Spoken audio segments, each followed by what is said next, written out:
Hi everyone, good morning. Welcome guys. Welcome to our Friday weekly Ask Me Any Stock session. Good morning. I think I can see a lot of our comments. Just type a GM for good morning, guys. If you can hear and see me loud and clear, all right, my screen as well, and you're all ready, type a GM for good morning. Let me see who is here today. Hi, good morning. Harish, hi, Raju, Carol, Emily, good to see you as well. Good morning. Sanjay, Stylo, every Friday you're joining us. Estelle, hi, good morning. Howard, Damien, hi, Jinglong as well. Niham, Edward, awesome. Welcome, guys. Baksung, thank you so much for joining us. Brandon, hi, good morning, Hikang. Good to see you the other day. All right, morning, Lillian, Bean, Batguan. Okay, very good, guys. Welcome to the Ask Me Any Stock session that's happening right now. And today we'll be diving back into the Singapore market. So for those of you who have been following us for a while now, well, we have started this weekly AMAS, Ask Me Any Stock session since last year. So we alternate every Friday between the Singapore and the US market. So last Friday was US, right? So that's why today is back to the Singapore market. So essentially, what does this mean? Well, if you are looking at Singapore stocks, any Singapore stock, right? DBS, OCBC, any Singapore stocks, you are in the right place, because later we're going to go through some of the Singapore stocks that you guys are asking about, right? So what happens is this, right? We'll do a quick market outlook, okay, covering maybe the STI, maybe even the S&P 500 index, and see where we are right now. Could it be even more upside, or maybe you might want to take some profits along the way as well, okay? And then we'll dive into the next segment, which should be to cover the Singapore stocks that you guys want. And after that, at the end, me and my team, all right, will share with you total of 3. So one each lah, all right? 3 Singapore stocks that you want to put in your watch list for potentially even more upside, all right? So would it be okay, guys? Would it be okay if you help me to like and share? Make sure you are subscribed to our YouTube channel, right? Make sure you're subscribed to our YouTube channel, or we're live on Facebook as well. So, if you have not yet followed us on Facebook, go ahead to do that, all right? Even to subscribe to our YouTube channel, so that when we go live, you will be alerted as well. Okay, Ken? So like and share. Give me some heart shape somewhere at the bottom. I think there's some little hearts. Thank you so much. All right, okay, very good. Now let's go ahead to get started right now. And I'll go to introduce myself, right, in case we have never met before. So my name is Joey Choy, top tier MyZeal trader in Philips Securities. I've been doing this for more than 15 years now. So basically, my forte is in stocks. We do like Singapore stocks, US stocks, a little bit of Hong Kong stocks as well. Okay, so if you're looking at stocks, you're in the right place, all right? And I use what I call the one good trend strategy, all right, pretty much to analyze every single stock, all right? So we believe in, kind of like riding the trend of stocks, maximize our profits along the way with proper risk management, all right? And that's exactly what we'll be doing today. We'll go ahead to analyze your stocks. We'll use this tool or this indicator that I call the one good trend pro indicator, all right? That pretty much gives us an idea, an opinion in seconds, right? On any stocks. Later, you guys can see how it pretty much works. Okay, so that's me, right? I've been doing this for more than 15 years now, all right? And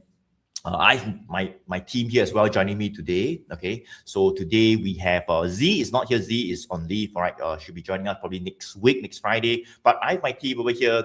Bervin, one of the top brokers as well under me in Philips Securities, assisting our thousands of clients, conducting our group coaching sessions, all right, with our graduates, our one-on-one calls with our mentees, and even assisting our teams, portfolio manager with a 8-figure portfolio management business as well, all right? And Bervin is a CFA chartered holder, right? Chartered financial analyst, right? I would say one of the highest qualifications one can ever get in the finance space, right? Not just technically strong, but also fundamentally very strong. And I do consult him as well on some of the fundamentals of certain companies that we have in our watch list, right? So let me pass on the mic maybe to Bervin just to share a little bit on himself. Bervin?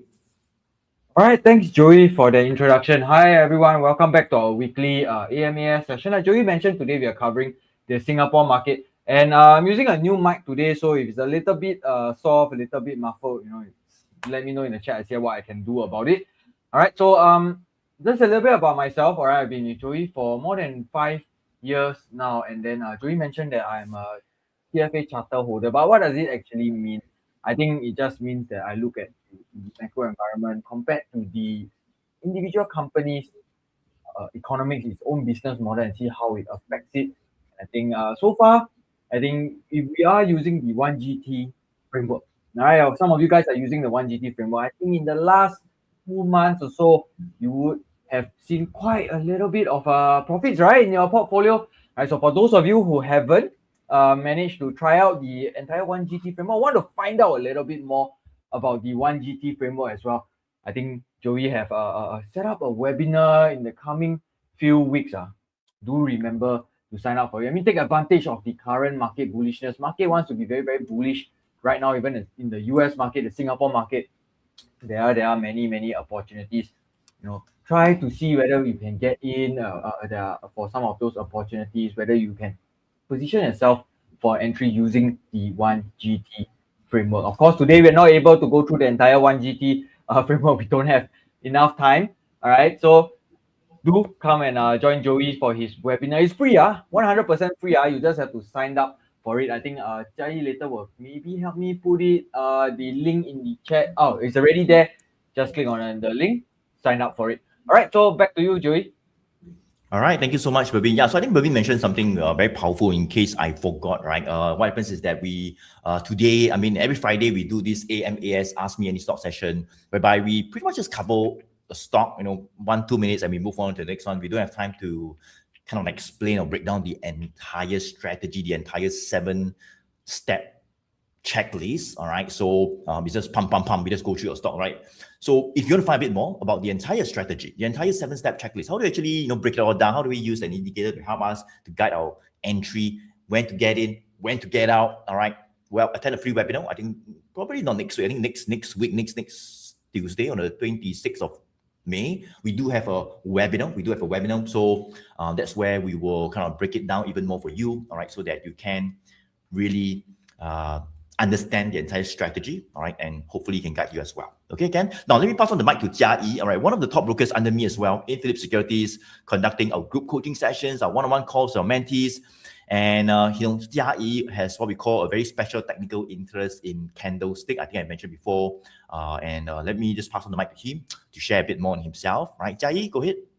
All right, thank you, Joey. So, I mean, like what the rest have, I mean, for those who don't know me, so basically I'm Jia Yi, and I have been assisting Joey with operations and also client servicing and trade execution since 2023. So supporting both the team and our clients along the way.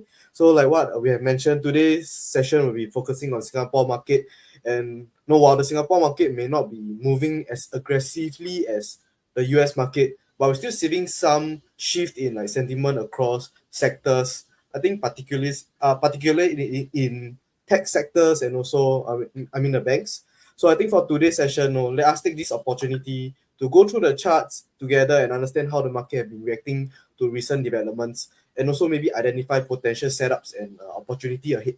So we will be using the 1GT Pro indicator to analyze the stocks that you guys wants us to cover. So if you guys are still interested or are interested in knowing more about the 1GT indicator and also how this indicator can guide you in your trading, feel free to attend the webinar like what Joey have mentioned. Yep. So with that, I'll pass on my time back to Joey. Okay, thank you so much, Jai. So let's go to get started right now. Okay, just a quick disclaimer. Guys. Whatever that is being shared today, all right, like all our AMAS sessions, is just for education purposes. So please do your own due diligence. Right now, really asking you to buy or sell anything. We are just pretty much sharing with you guys our framework, the tools that we're using, all right, and you decide and control your own decisions. Cool. All right. So let's get started right now. Maybe let's cover the markets. Type a M for markets, guys.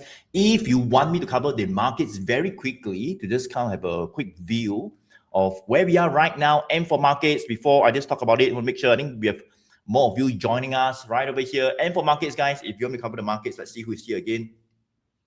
I think some of you are already typing in the name of the Singapore stocks that you want in the chat. Thank you so much.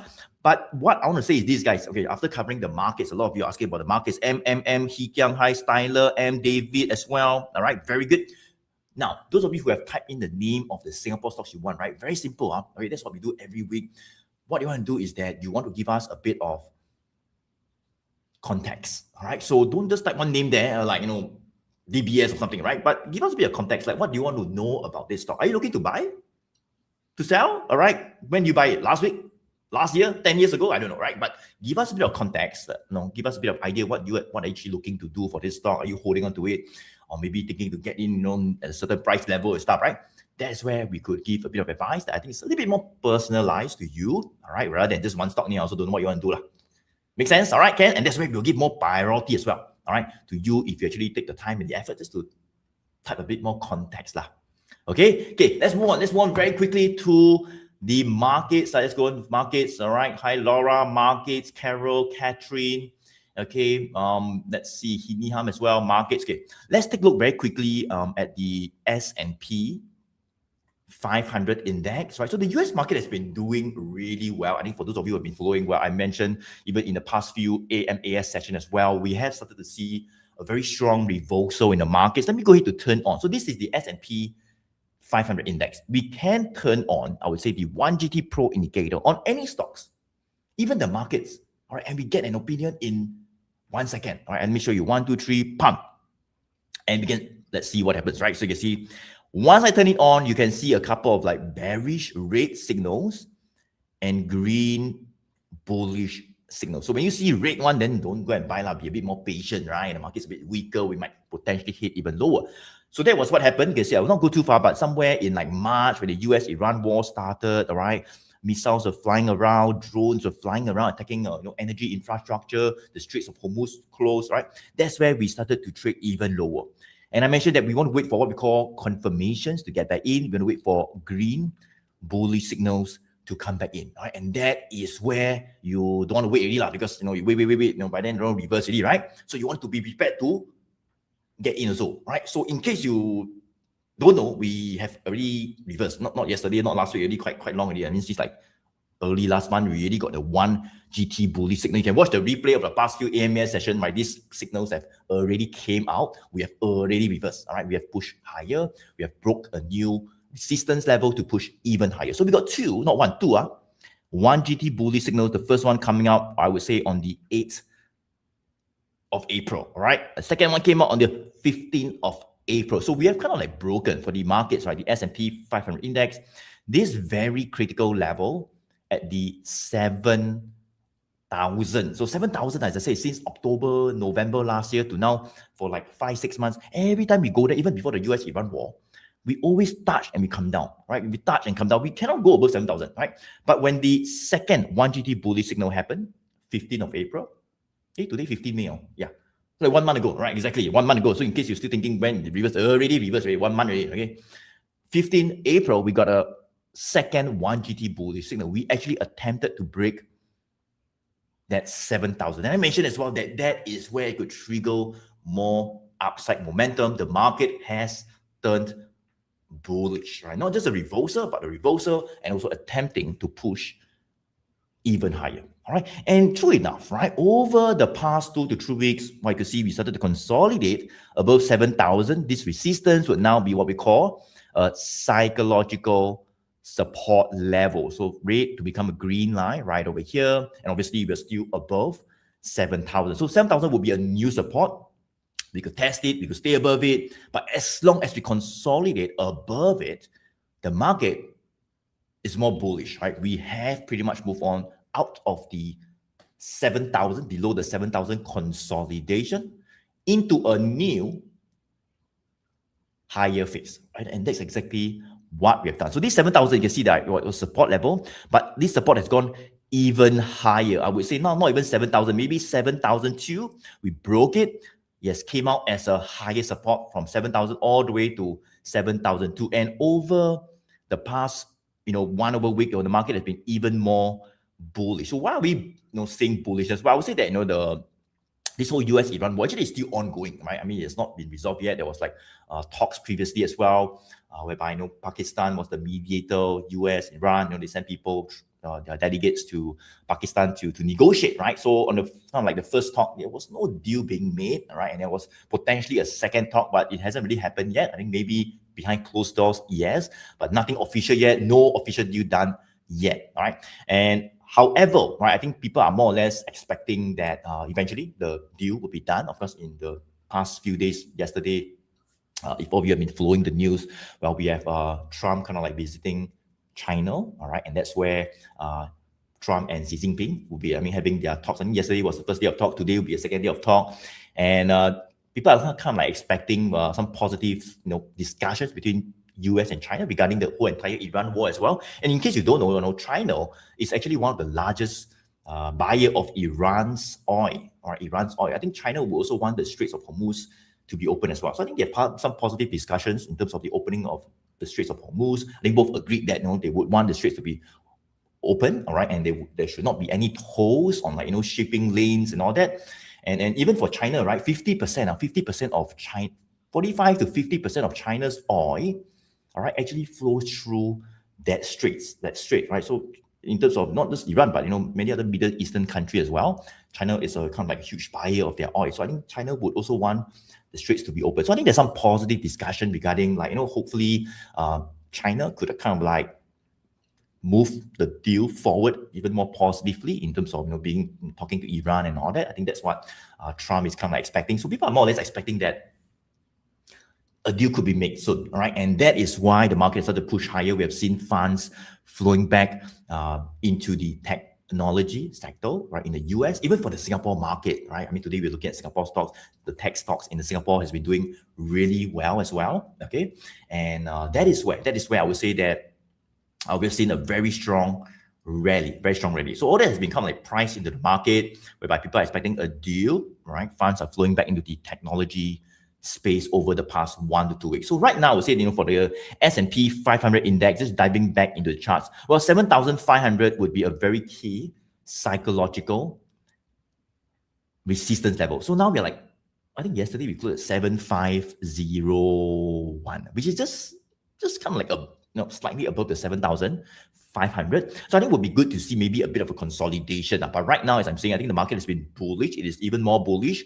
The long-term trend is up. You can see the green 20 days moving average line that represents the short-term trend has been turning up since April when we got the bullish signal. So the short-term trend is up, the long-term trend is up, bullish signals are in play. Anything above 7,200, maybe even above 7,000, I would say 300, that would probably have come out as a higher support level already, right? We could still see even more strength, right? So stocks like, in the US, the tech stock, Nvidia, okay, Broadcom, Micron, right? These are some of the stocks that have been doing really well, right? And leading the, not just the S&P, but even the NASDAQ higher as well.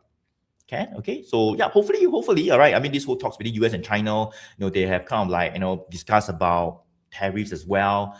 This ongoing truce in terms of the tariffs, right? There was, I think if you follow last year in April and May, it escalated between US and China, right? And then China kind of like restricted their rare earth mineral exports to the US and escalated. But there are ongoing talks previously. Now I think it's kind of like reaffirming some positive ties, all right, between US and China. So I think it's a positive thing. It's a positive thing that Trump is there in China, and hopefully it will kind of like push forward a deal between the US and the Iran as well.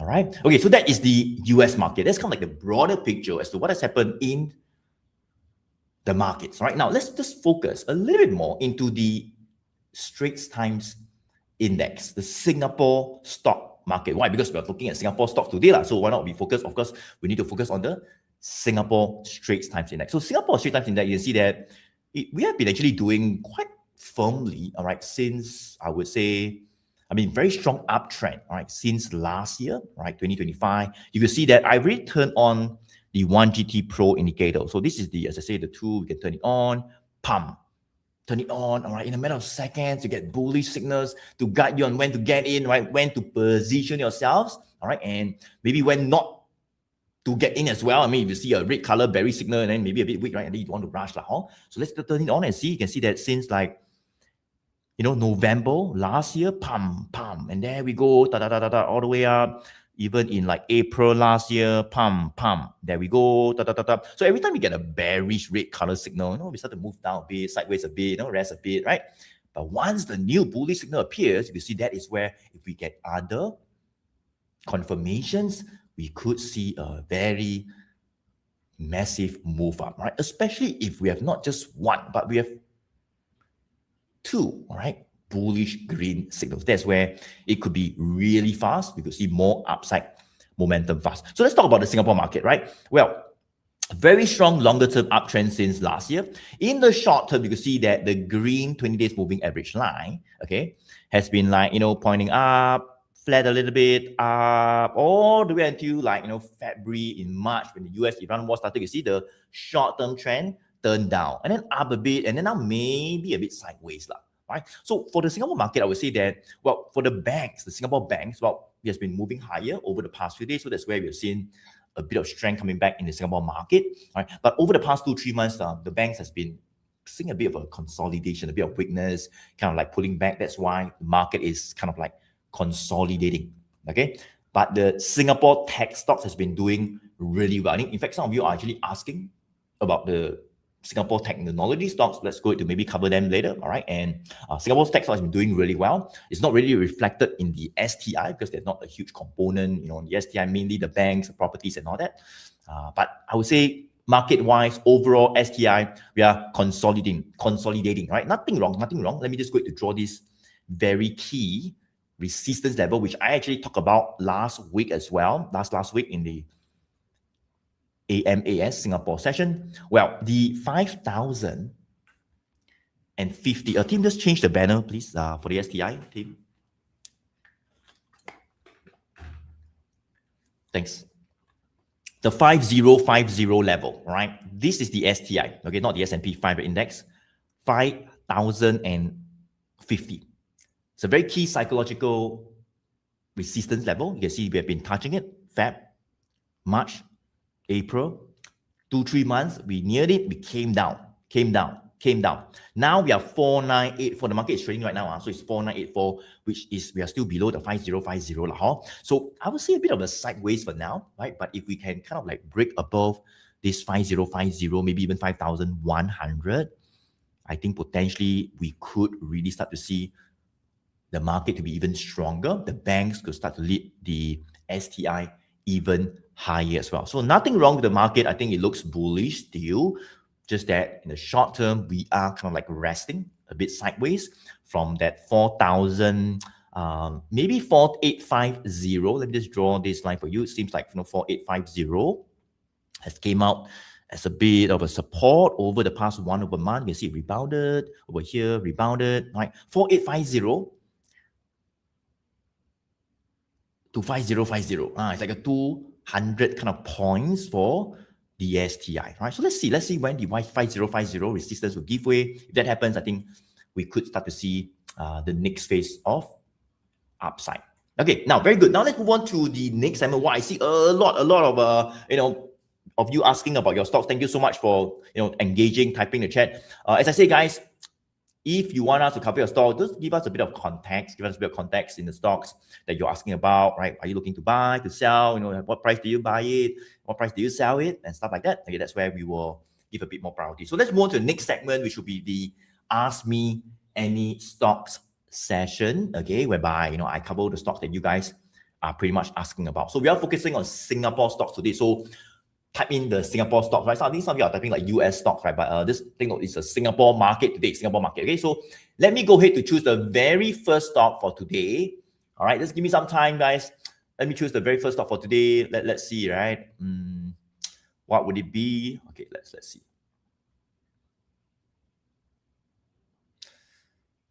Okay, let's take a look. We have maybe the very first stock for today. Okay, Jeff, right? I just pretty much choose the first stock for today. Hi, Joey, thinking of going into Keppel. What is your advice, right? So you're looking to enter into Keppel. Thanks for giving us a bit of context. Keppel, right? Keppel. Let's take a look. Where is Keppel? There we go. BN4, right? I believe it should be BN4, right? Yeah, I think right over here as well. BN4 Keppel. In fact, I think like Yak3, you're asking about Keppel as well. BN4 bought at $12.43. So you bought $12.43 around here. Okay. Jeff, you are looking to get in. Haven't got in yet. Yak3 got in earlier already. Now it's what? Now $10.67. Okay, went down a bit. Okay. Let's take a look. Any more asking about Keppel? I think a few of you asking about Keppel. But let's take a look at Keppel right now as to what it says, right? So they actually have got in Keppel. Jeff, you're looking to get in on Keppel. Now, help me out here, guys. Do you think we should rush to get in on Keppel right now? All right. Type W for wait, W for wait, B for buy. If you think you can just buy now, or wait for W for wait if you think is maybe wait a while first lah. Time to check, guys. Let me know for Keppel. What do you guys think about Keppel? Let me know.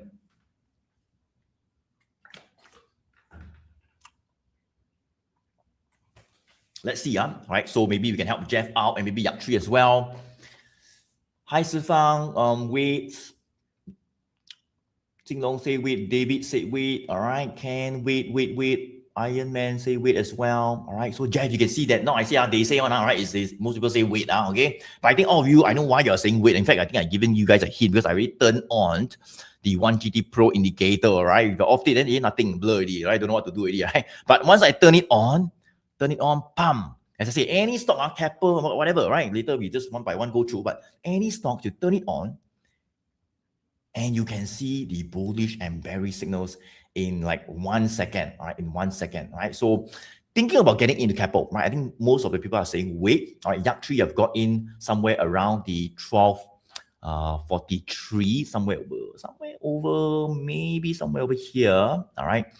Yeah, maybe somewhere over here, right? Probably wouldn't want to get in. Why? Because you could see, guys, that, okay, if you ask me that, like in September last year or October, whereby we got bullish signal. In fact, Keppel, since last year, April, was one of the top performing stocks as well. You can see that we have gone up. I mean, we got bullish signals coming out in May last year. So not this year, last year. Okay, look at this. We got bullish signals coming out in April, May last year. Another one came out in September, pam. Another one came out in December, pam, even faster. Okay, from last year, if you have followed me, we have covered Keppel as well. All right, and I mean, let's just see from the first few bullish signals all the way to the bearish signal coming out. 109%. 109% in like about 10 months long. 109% in 10 months. So we have been moving up, I would say, since like April, May last year. If you tell me in July you want to buy, I would say go ahead lah. I mean, you tell me in September we got a bullish signal you want to buy, go ahead. Okay. In December you tell me you want to buy, I would say also go ahead lah. I mean, there's no bearish signal ma. You continue riding up to you lah, right? Continue maximizing your profits. Buy more you have, maybe can you buy some more, you ride even more. You ride the uptrend even more, based on the one good trend strategy. But somewhere in February, all right, well, that is where you can see finally we triggered the 1GT bearish signal, red color one, a bit not so good lah, right? That means that we have seen some selling coming back. Doesn't mean it's going to crash and then go all the way down, but I would say that that's where, after 10 months of green bullish signal, then we finally see one red color one, right? A bit not so good lah, right? That means there's some heavy selling coming back. We could potentially see a reversal in terms of the trend in the short term. So we try, I would say, not to rush in to buy first of all, right? So Yak Tree buy, right? If you have seen this bearish signal, unless you tell me you buy over here, okay, it's fine. But if you tell me after the bearish signal, then you buy, then a bit not so good lah, because the short term trend, you can see that the green line, there was like up, flat, up. In February, in March, right, when we got the bearish signal, you can see the short-term trend, the green line also started to turn down, all right? Flat, down. Right, is it still pointing down? Yeah, still pointing down. I mean, do you block yourself? Means up, down, right? So I would say the short-term trend is still down as of today. As of today, it is still down, all right? So we got a bearish signal, not one, but two. Short-term trend also down, right? I mean, the only good thing is that the longer term trend is up. If you look at the red and the blue line, that's what we call the longer term trend. It just gives us an idea that this stock over the past 1 year, 2 years, well, pretty good long-term uptrend. It is definitely a stock in our watch list to buy, right? But not anyhow buy. When the time comes, when the trend start to reverse, right, in the short term, because now short term is down, right? And then we got bearish signal. However, if we do get what we call a bullish signal coming in, right? Like, I don't know, let's say the green line maybe down a bit more, then start to flatten out, and maybe start to reverse up like that. Like that, all right? And then we see another green 1GT bullish signal coming out here or here or here, doesn't matter, right? And then different story, right? Different story. That is where you could see something like this. Like you see previously, you got bearish signal, bearish and went down, right? When the bullish signals appear, the short-term trend turn up, and that's where when the short-term trend is up, it aligns with the longer-term trend. So both also up, plus got bullish signal coming out.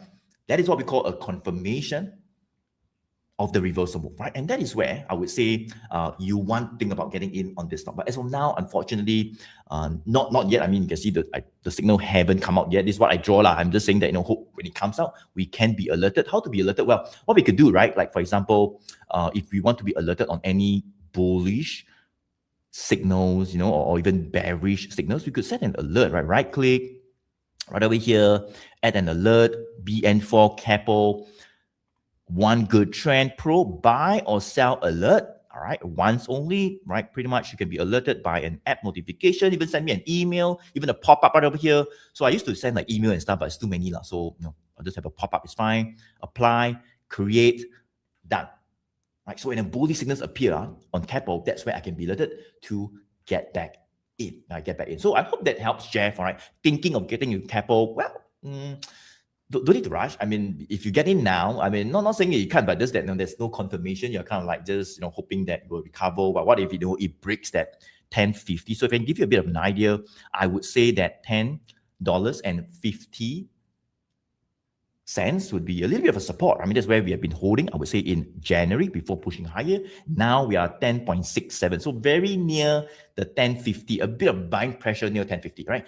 But just be careful. I mean, if the 10.50 support were to give way, then even more downside, right? So let it stabilize first above 10.50. As I say, if the short-term trend stabilizes, flattens out, maybe even turn up near the 10.50, we get the bullish signals. I think all that will guide you to get back in, all right? Again, to write what we call the reversal back up. But as of now, unfortunately, not yet, right? So we trade into what we call confirmation. We don't just trade blindly. Does it make sense, what? All right, so that's for Keppel, the very first stock for today. I hope that helps, Yak3 and Jeff. Let me pass on the mic to Jia Yi to cover the next Singapore stock for today. Jia Yi, go ahead, all yours. All right, thank you, Joey, for covering Keppel. The next stock that we're covering on will be on this counter.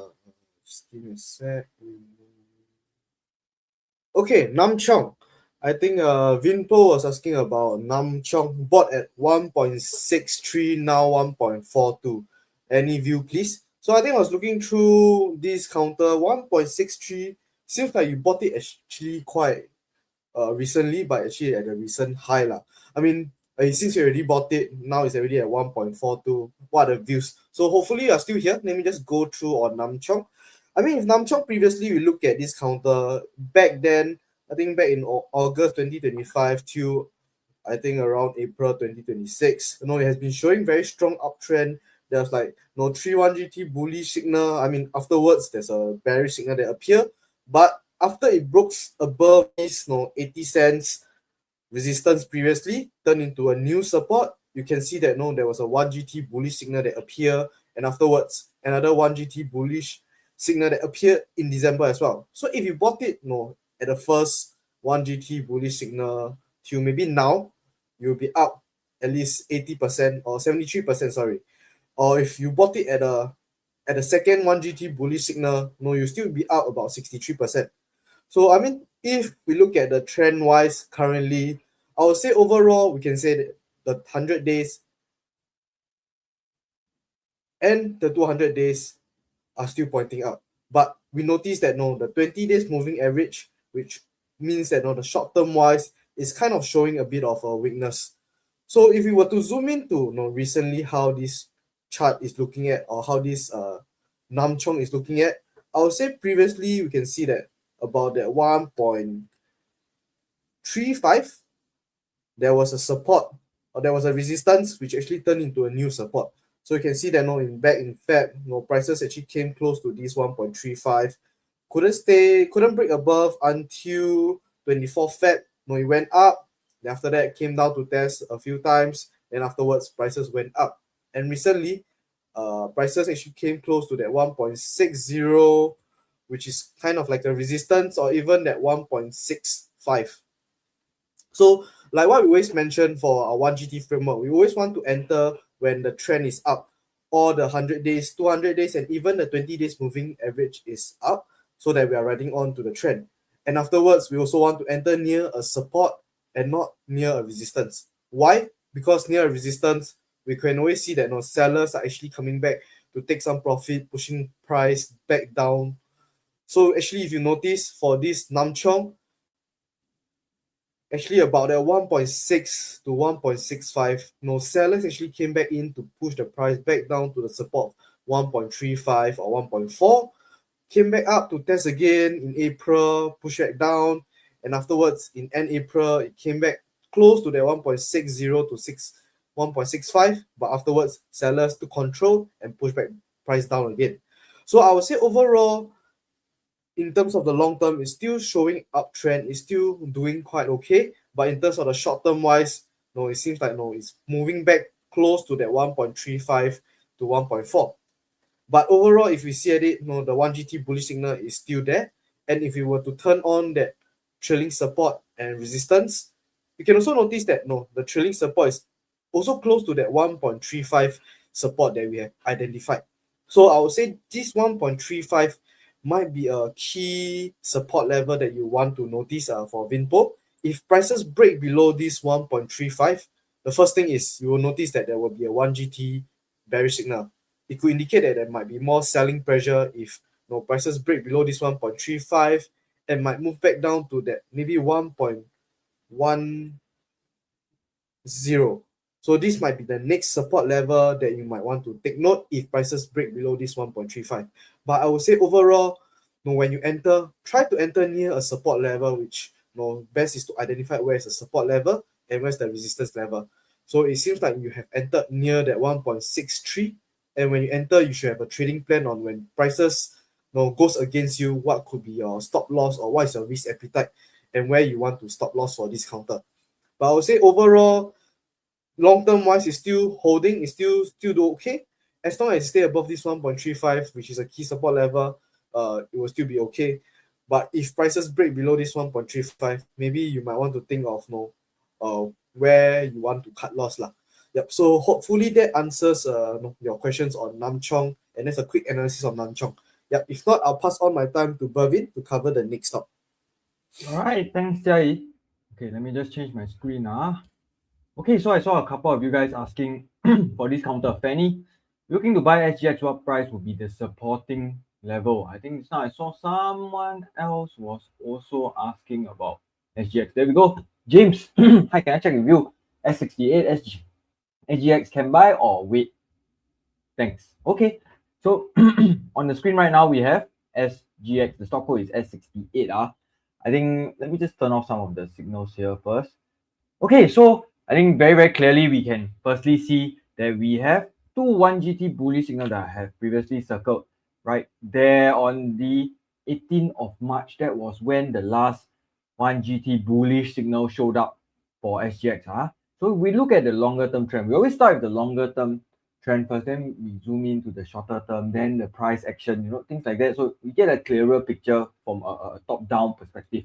So if we look at the 100 days and 200 days moving average, I mean, very, very clearly, it is pointing up, right? It has been pointing up since, let me just scroll back, see how far, quite a while already, all the way since August 2024. It has started to point up since then. It has continued to point up, even up to today, it is still pointing up. But what about the 20 days moving average? Right? What about the 20 days moving average? Is it, flat, pointing up, pointing down? Maybe you guys can help me. Green line, shorter term moving average. What do you guys think? Up, down, or sideways? If you think it's up, type U in the chat. If you think it's down, just type D in the chat. If you think it's sideways, type S in the chat. All right, so we can help Fanny and James out to see, what is the nearer term trend looking like.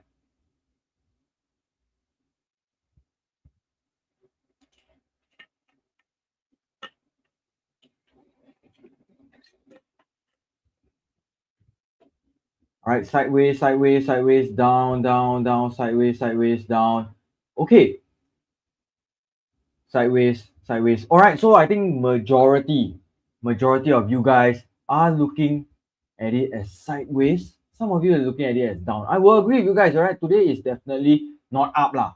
I mean, it's sideways, down a little bit. Yeah. So there is nearer term weakness. All right, nearer term weakness today, especially, prices get down a little bit. Yesterday we closed at 21.29. Today we open at 21.12. All right, so why? Because we were very, very close to that resistance of $22. All right, $22, that was a resistance. That was where sellers have actually came in. Right, sellers have actually came in to take some profits. Completely normal. Prices have ran up since late of March up to late of April as well. More recently, it started to consolidate a little bit. All right, so with the sell zone or the profit taking zone close to the $22, very common to see selling pressure pick up again. All right, so but James and Fanny were thinking, hey, is it time to buy already? Is it time to buy already? So when we want to buy, what we look for? We have to look for the support zone, right? The support zone. So we have a sell zone. That means we can also have a buy zone, a support zone, an area where you tend to see buyers come in, prices consolidate close to this level before attempting to push higher. So I think right now we can still see that the buy zone is very close to that $20.50 level.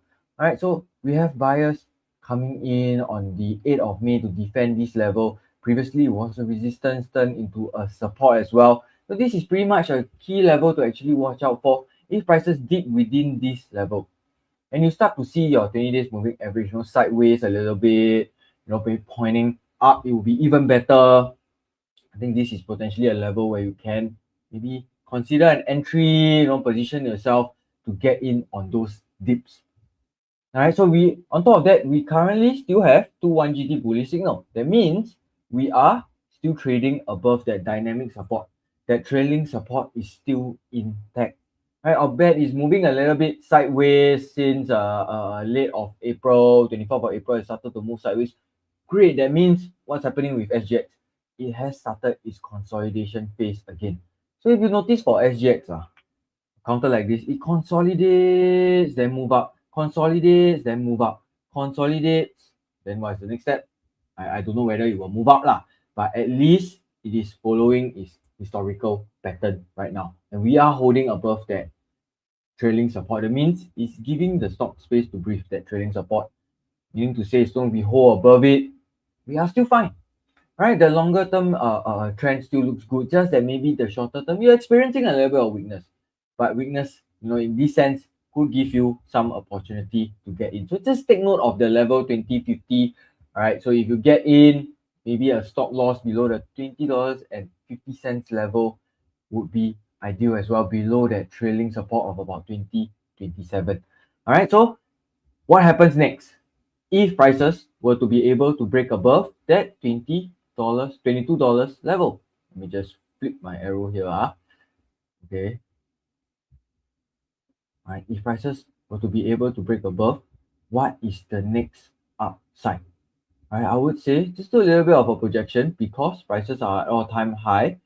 The next potential target that you could have would be closer towards the $23.50 level. So, all right, from 2050, if prices break above, that's still a very, very good 13% upside. All right, a very good 13 to 14% upside. So I think for James and Fanny, I think maybe right now, all right, prices are weakening. What you could do, set up some alerts within that buy zone. All right, when prices are within that buy zone, come in, take a look to see are there any signs of bullishness. Are buyers coming back in again to defend this level? Or maybe we see even more sellers. If even more sellers, of course, we don't want to get in.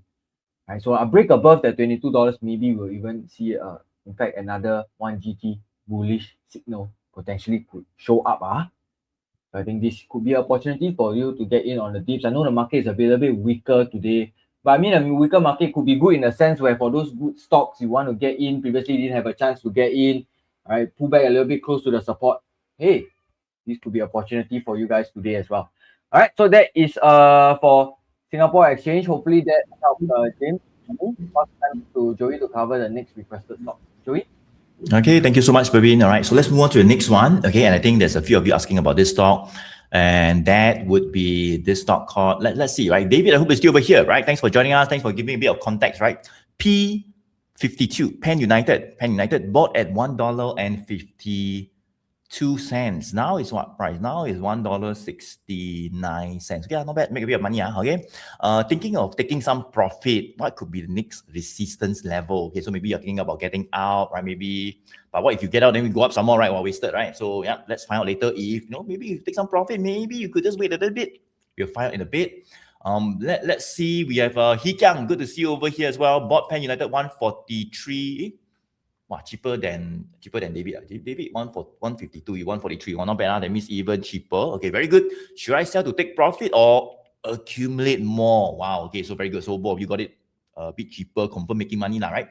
But let's see if what are some of the actions you could take as well. Okay. Now the thing here is that of course I have no idea how many shares you have bought, how big is your position? Is it 10,000 shares? Is it 50,000 shares? I have no idea, right? But it's good to always practice proper risk management and have a plan for any trade as well. So let's go to take a look at PanUnited right now in terms of the price. So quite clearly for PanUnited, before we even look at where we are right now at $1.69, you can see that PanUnited has been in a very decent longer term uptrend since like last year. I mean, just by looking at the red line, it's pointing up.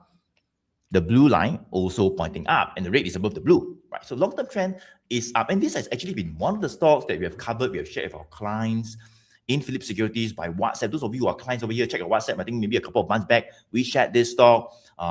Definitely one of the stocks in our watch list because the longer-term trend is up. Now, doesn't mean long-term trend up means we also anyhow just buy, right? Because you get long-term trend is up, but then you got red color bearish signal coming out, or maybe the short-term trend is down. You go and buy, then you might get stuck. Or we want to wait for confirmations to get back in. So let's go to turn on the same indicator, the signals that we can see in the seconds. 1, 2, 3, pump.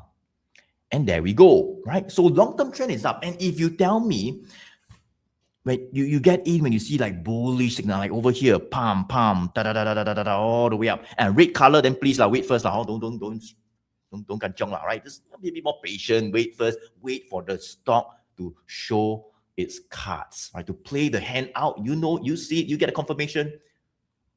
You write the reversal, right? So we got the first bullish signal coming out in December. Quite long way out. December now it's May. In case you think when, right? So we have shared with our clients in Philip Securities. First signal, second signal. In fact, yesterday, seems like we're actually getting, not seems like, but we got another 1 GT bullish signal appearing. All right, so this stock looks to be even more bullish. Now let me just go to draw some very key price levels, right, in terms of the horizontal support and the horizontal resistance level. So I would say that the $1.50 has came out as a pretty decent support level over the past 1 month. So we were kind of consolidating from 150 maybe all the way to 168, 170 kind of range. You can see, right? Up, then came down, then rebound again. All right. So we were consolidating in this 20 cents range for more than a month.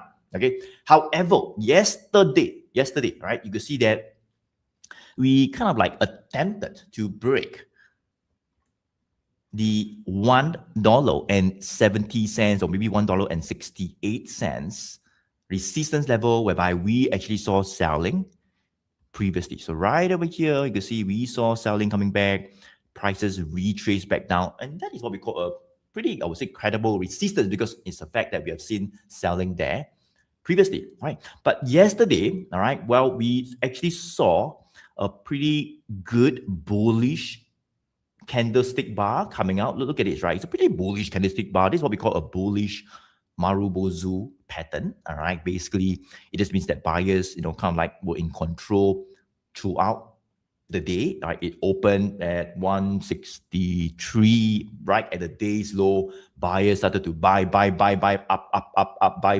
All right, and it closes somewhere above or near the day's high. All right, and it's a green bar. Okay, it's a green bar, and not all green bars are the same. I mean, you can see this is a green bar, so this is a green bar over here. But in this green bar yesterday, I would say there's some bullishness in the market because we got what we call a bullish proposal.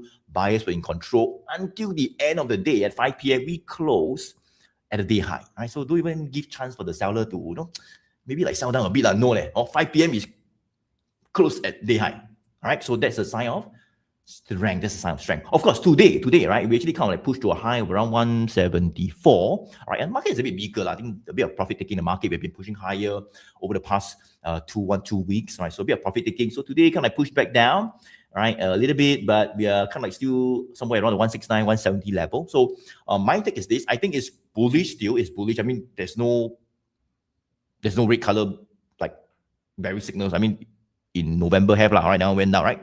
But as of today or yesterday, there's no bearish signals. In fact, there's a green new bullish signal coming out, right? So it's a bit more bullish, just that today maybe a bit of profit taking, right? It's only one day, it's only one day. So what happens is that if, okay, so back to your question, should I sell, take some profit, accumulate more? Well, I would say that over the next few days, if we can stay above the 168 to 170 resistance level, like for example, this is a resistance that we have attempted to break above. It's only one day yesterday. Today, we are kind of like still above it, all right? But a bit of profit taking. But let's say next Monday, Tuesday, Wednesday, right? Next 2 or 3, 4 working days, right? Trading days. And we do see this coming out as a pretty decent support, maybe prices going above 173, 174, 175, or maybe even breaking the high of the signal day. So signal day is about 173 high, 174 around there. Okay, so if you go like above 175, 176, I think that would be where, of course, we must hold above the 170 overall, all right? That would be where I would say this would appear or come out as a new horizontal support level, right? Like this, something like this. Let me show you what I mean, right? For example, over here, right? So look at this, right? We got a first bullish signal. We got a second bullish signal right over here, right? And you guys could see, why do we have a second bullish signal? So right over here, you can see that it was a bit of resistance at 120. That was in like February, right? So we broke the 120. We got a second 1GT bullish signal, and the move happened. So now it's a third one already. So, we went all the way up, maybe rest a while. So now we may be attempting the 170 break to push even higher. But it's only one day, right? You see that one previously in like February, we pumped. Then next day, it got another confirmation. It started to push even higher.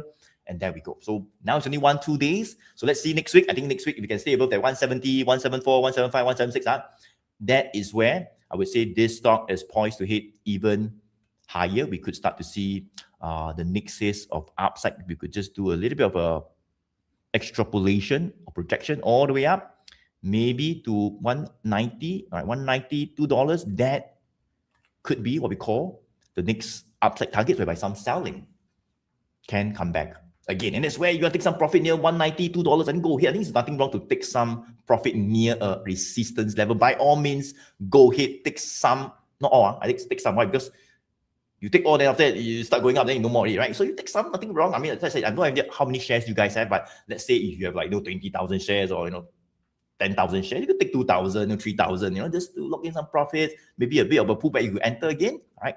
That's where you also don't cut your profits short, right? You want to give the stock the space to breathe and the ability to hopefully move up even higher, all right? And maximize your profits. Okay, Ken? So I hope that helped. Keong and David, all right? So let's see whether it stays above the 170 next week as well. I think that's where it's poised to have even more upside momentum. Okay, now let me pass on the mic to Jia to cover the next Singapore stock. Jia? All right, thank you, Joey, for covering PanUnited. Yeah, I believe this counter was one of the counters we previously covered for clients under us. So clients under us has been receiving daily WhatsApp broadcasts on stocks that are strong and uptrending. So I mean, just wanted to check, who are the clients under us. So maybe if you guys are a client, can type a C. If you are not, then let us know whether who are the clients under us and who are not, so that we can have a gauge of who are still here under client under us. C for client, guys, let us know. I mean, okay, what do you mean by client? So basically, I think a lot of you, are mainly clients of mine in Philips Securities, whereby you have a trading account under me, right? In Philips Securities is a free trading account, right? So that means you're a client of ours, and you are receiving, I would say, our daily updates and ideas through our private WhatsApp community, right? So daily we will share some ideas on some of the banks, the tech stocks, even on PanUnited and stuff like that, right? So if that's you, type of C for client, let us just acknowledge all of you. Wow, this for your support. Thank you so much. All right, Jane as well. Thank you so much as well. Carol, Lillian. Awesome. So a lot of clients over here. So check our WhatsApp, guys. PanUnited was definitely one of the stocks that we covered since a couple of months back. Okay, Fanny, thank you. Bayhorn as well, Simon, Styler, Gurmeet, confirm. Thank you so much, Lucas. Okay, so those of you who are not yet a client, well, what you want to do is that you want to find out how you can become a client of mine in Philips Securities for free. Why? So that you can get some of those ideas on a daily basis, right? At no additional cost. It's pretty much the same as whatever you pay when you are trading. All right, so I believe you would have a trading account to buy and sell stock, right? I mean, you need a trading account, right? So if you kind of like don't get any service from your own broker, and that's what we hear from many of our clients who come to us, right? They say that where you got service on, you just own self log into the app to the online website, then own self just buy one stock, also don't know what stock, right? So you don't get any service from your own broker. This is a platform, you log in, nobody care about you, nobody call you, nobody WhatsApp you, nobody send you any trading idea, video, nothing. They don't know who the broker is. It's like hotline on it. If that's you, then you find out more to join many of the clients over here, all right? Get some of our ideas daily for free. The link is right in the chat. Team, just place the link in the chat, Bavin. All right, place the link in the chat, and that's where we look forward to find out. I mean, to work with you a bit closer, share with you some of our top ideas. You do not pay anything more. Okay, so thank you so much, Jai, for this. Talking about that as well. Jai, go ahead. No worries. So glad to see that most of the clients under us are also in the live, finding out more about the stocks that actually they want. So I think one of these next counter that I'll be covering on will be on this counter. Give me a sec. Will be on Wilmar. I think Damien was asking about Wilmar. Can I have your view on Wilmar International? Got in at 3.81 some weeks back. We went down and now it's coming back up. Yeah, so okay, let me just hide this so that you guys can see the chart. So I think for Wilmar, I think we just look at the trend wise. Previously, I remember covering this stock back then. I think it was trading a bit of like sideways back in 2025. But I think recently when we look at it this year, prices actually back in last year November, there was some strength in this counter, and prices broke above that, maybe about that 320. But afterwards, came back down. Okay, I would say about 330. Then after that, came back down, and just recently, when it broke above that 330 again, there was a 1GT bullish signal that appeared, and prices came back down to test this 330 level. So I would say if you look at this counter, for this Wilmar, previously it was a bit of trading sideways.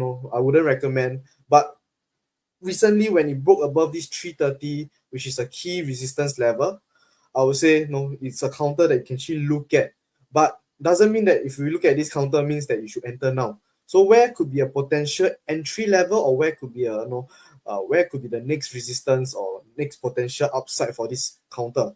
So maybe let us look at the trend first. So I'll say overall we can see that the 100 days moving average is pointing up.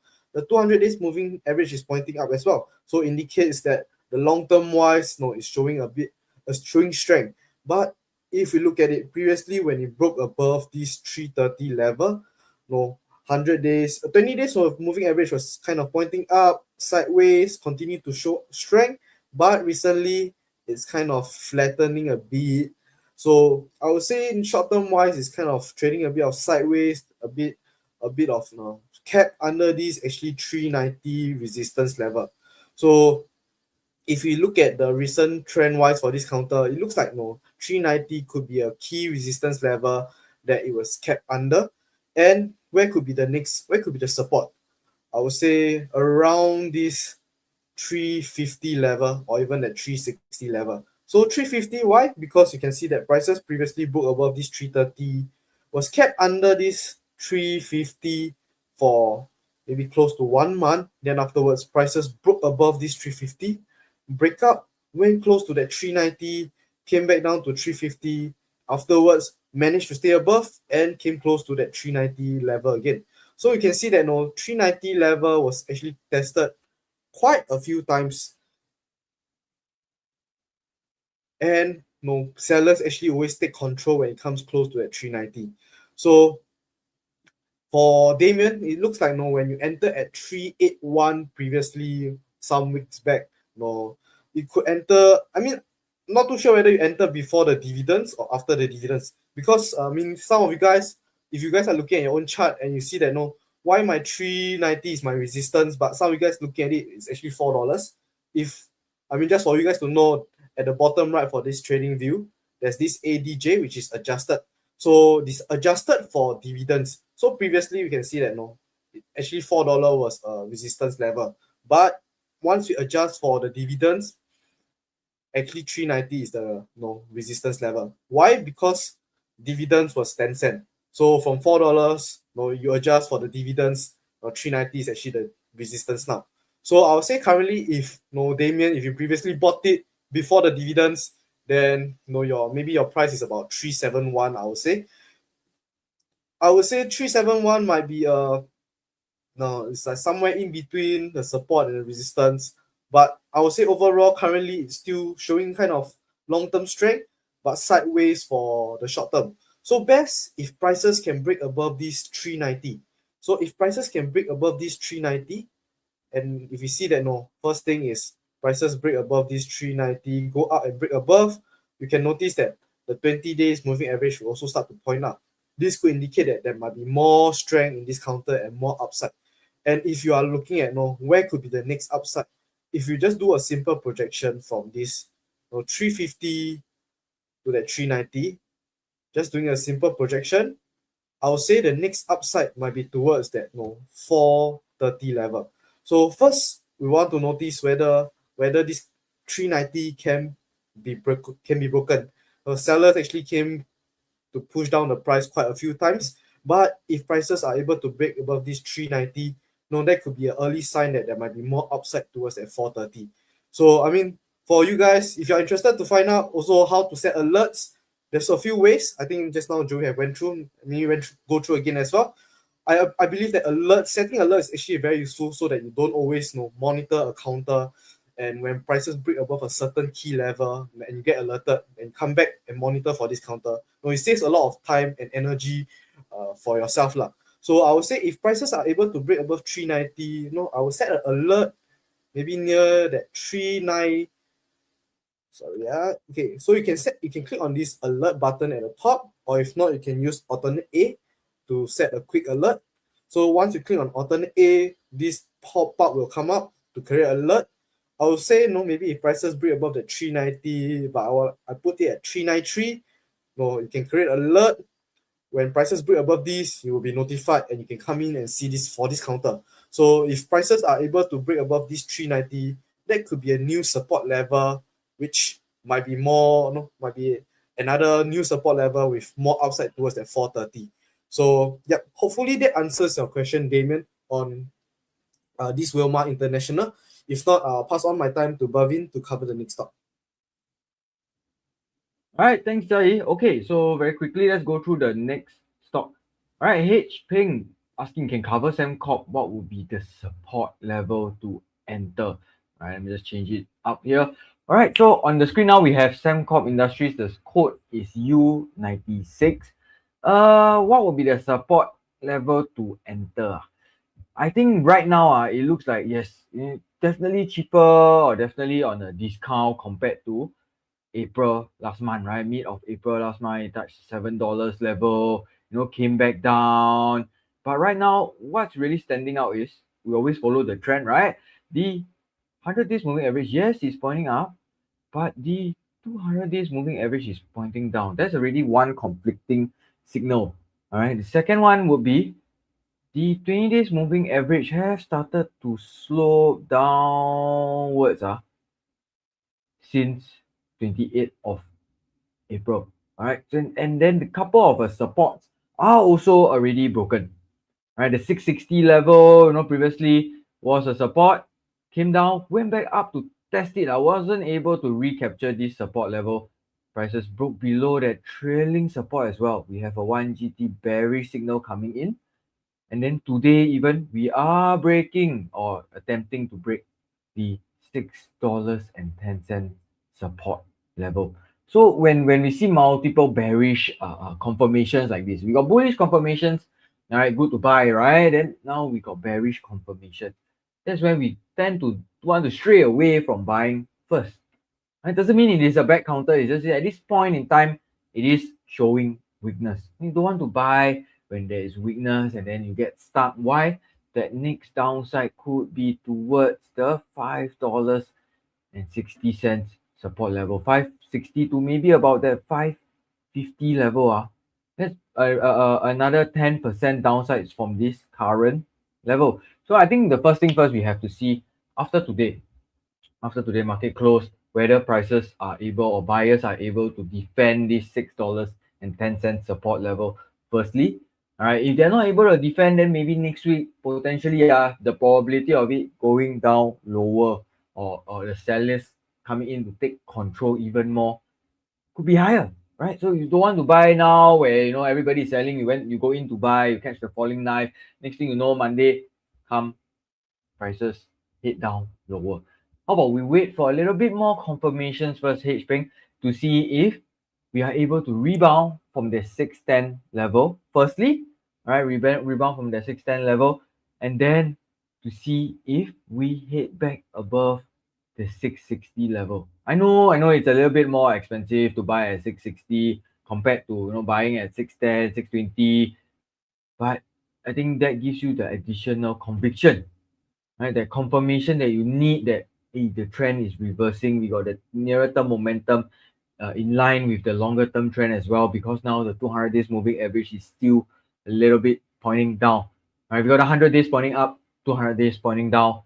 How about we wait for prices to hit a little bit higher, 660, and then that's where maybe we won't see that 100 days moving average cross above that 200 days moving average. That's what we like to call a bullish crossover. That's a much more better sign that momentum could be back, buying interest could resume in the counter at the same time, and we don't really like to buy under the 1GT bearish signal as well. Right, notice here that when we have a 1GT bullish signal, we have a trailing support, right? We talked about a little bit about the trailing support just now, but we haven't talked about the trailing resistance. Right, it works pretty much in the same way, where the prices hit lower, the trailing resistance hit lower. It's a dynamic resistance. Right now, where is the trailing resistance at? The trailing resistance is right where that horizontal resistance is currently at.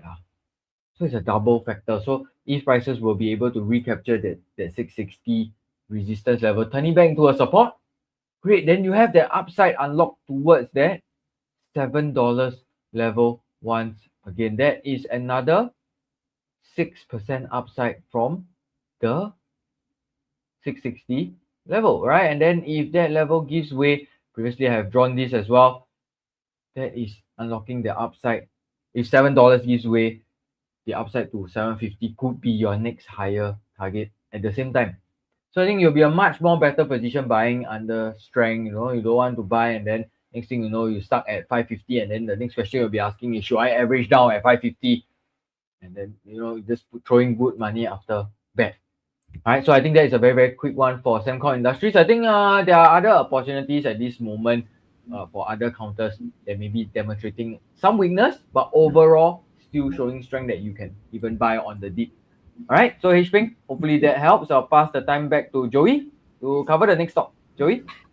Okay, thank you so much. Let's move on to the next one. Okay, and that would be, I think, one of those stocks which I think is not too bad. It came into my watch list over the past few days, and that would be asked by Pinky the Beefy. Right, good to see you here joining us. Let me go to share my screen.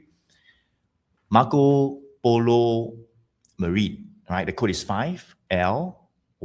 Right now it's about 0.194. 0.194. So for MarcoPolo Marine, I would say is one of the stocks that is, it's not like $1, $2, $5, $10 kind of stock. It's a bit of a penny play, all right, below 20 cents. It was like consolidating from, I would say, 0.13 1.35 all the way to this resistance level around that 0.175. So that let me just go to turn off the signals first.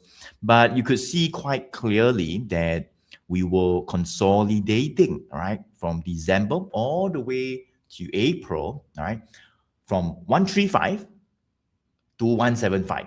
All right, it's like going up and then going down again, and up, then down, then up, then it can be up, down for like the next few months or so, right? I don't know. Okay, but we have been pretty much moving this range sideways. All right, we call a consolidation. Okay, strong support 135 and resistance quite strong as well because we touched 2 times. Bearish candles came out and we sold off. But this stock have came into my watch list, I would say, over the past 2 days because you could see that we have kind of like broken above that 0.175 or maybe even 0.180 psychological resistance level after that 4 or 5 months of sideways consolidation. And in fact, today right now, it is kind of like pulling away, attempting to push higher above this 180 resistance level. So not too bad. I would say that this stock has been more bullish. It is more bullish right now, right? In case you're still thinking, whether it's still weak and we're kind of like maybe pulling back down, I would say it's more bullish because we've got out of this not 1 week, 2 week, 1 month consolidation, but a 5 months consolidation range, right? So that's something meaningful. Right? So very good. Pinky and the Miffy, you bought at about 0.170, maybe right over here. Now, let me go to turn on the bullish and bearish signals from my 1GT Pro indicator. So pump, let's go. So I'll not go too far. I mean, you can see right over here, like previously in like June last year, pump, second one come out. So the first bullish signal, I would say, would be kind of like a little bit of a reversal, play, right? Reversal play where we could start to see the reversal happen. The second 1GT bullish signal would be more of a, not just reversal, but attempting to push even higher. And that's what you can see, right? For many of the stocks that we cover, if we got not one, but we got 2, 3, 4 bullish signals, then it is faster, right? And after the second one, you can see yourself, all the way until December, and the same time, we start to consolidate, right? So very strong, massive move, I would say, from June last year all the way to December, 249%. All right, till we get a bearish signal, get out, take some profit, 200%. I think quite a lot already, I mean, take some profit, get out, right? Wait for the time to get back in again, right? And I think that right now, I mean, I'm not too sure whether we are going to see what we saw last year, but you can see previously, 1, 2. The past 1 month, 1, 2, right? I mean, you get me, I mean, got 2 also, previously also 1, 2, then right? Now, 1, 2, I don't know whether we're but, does it make sense, right? That could be a sign of some bullishness coming back. We could, maybe, all right, start to see a pretty strong, I would say, decent move up, right? I don't know. I mean, if I take from here the 1, 2, right? Now I think I put here 1, 2, right? Whether we could start to push higher. Well, if we can stay above the 180 now, or maybe even like the 20 cents. So 20 cents, if you can take a look at the market depth, I would say that 20 cents would be what we call a psychological resistance level, right? If we can break 20 cents, I think that is where potentially it'll be faster. Okay, we could see even more upside. We could do a little bit of a projection from this consolidation phase from 135 to 175. We project it upwards. There we go. Maybe all the way to 0.2223. I mean, just from a very slight projection upwards. That could be kind of like the next upside resistance level or target, right? So back to your question, Pinky and Miffy. Well, you've got in a bit cheaper, not too bad. Yes, push a bit higher. Now should sell or hold. Well, it looks bullish. It looks bullish, right? So we normally don't want to sell because it looks good. It looks good, right? Unless there's a bearish signal as things are coming down, and then we break support. We go below 180 again. Okay, then maybe. But right now we're above 180. Maybe even attempting to break at 20 cents. If we get another few more bullish signals, I think you can continue to hold, to ride, maybe even to get in more to maximize your profits even more. All right. So I mean, previously, as I say, was 200%. I don't know now whether it will be 200%, but if we see supports coming out higher and higher and higher, that will be signs of strength. That will be where this stock is poised to hit even higher. All right, so that's for MarcoPolo Marine. The code is 5LY. Not too bad. Put it in your watch list. All right, it came to, I watched it as well 1-2 weeks back. Was monitoring it, but now even today I didn't expect it to also break the 180, but it seems like it's happening right now as I'm talking. Okay, Ken. So that is MarcoPolo Marine. Right, let me pass on the mic to Jai to cover the next Singapore stock. Jai. All right, thank you, Joey, for covering Marco Polo. The next stock that I'll be covering on is actually by Sanjay, asking about ThaiBev, very cheap now. Is it time to buy? I find it very interesting, like how people always find stocks that are very cheap, but then when it's downtrending, they're thinking of whether to buy or not. So I think for us, our 1GT framework, we always believe that if even if it's cheap, it can get even cheaper. And if stocks are going up, showing strength, it can even get stronger and go higher. So I mean, we just look at ThaiBev. First thing is you're asking whether is it time to buy. I'm glad that you haven't have any counters in this ThaiBev for now. I mean, you're thinking of buying. I assume you don't have any position in this lah. So I'll say for ThaiBev, first thing, if you just look with the 1GT indicator, you can see that there's one, there's two bearish signal. So I mean, it indicates that first thing, from a first quick glance, you can see that it could indicate that there's actually selling pressure on this counter. And just by looking at the trend wise, it's also obviously quite clear that all the moving average are actually kind of pointing downwards, showing weakness. So I'm not too sure why you are actually looking at this counter, but I would say for this counter, just a quick one will be don't look at this counter for now.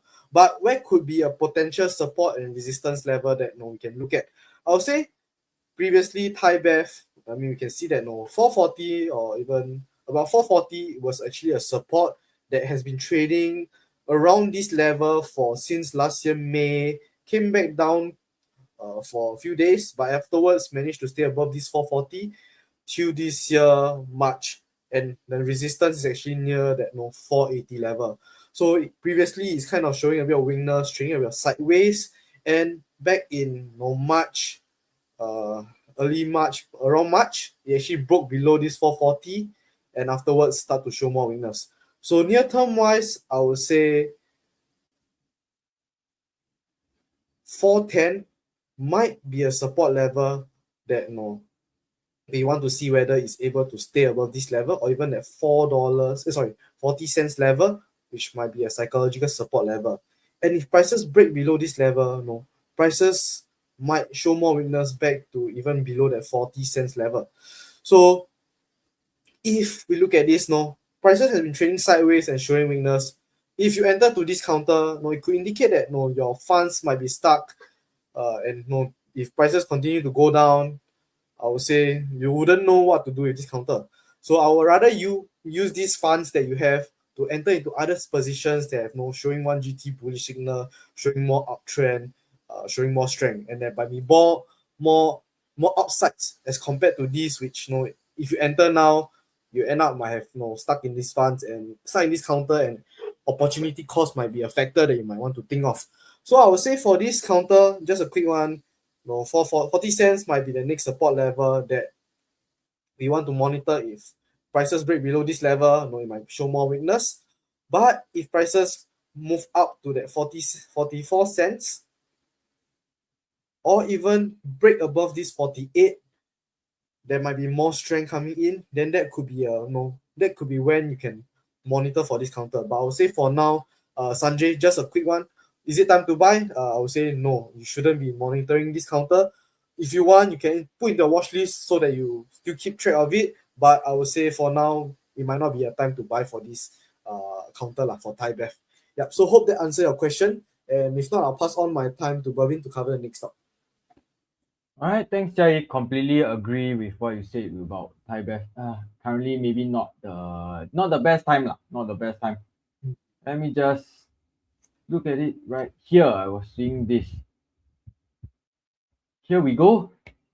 When you mean by Franken, you mean by Frencken, right? Okay, can go in now. How about CSE Global and AEM? I would like to maybe just cover Franken for you because I think it's run up quite a little a bit today. There's a little bit of a slight pullback. So I think many of you guys who have been receiving WhatsApp updates and what from the WhatsApp community from Joey, we have noticed this counter as well.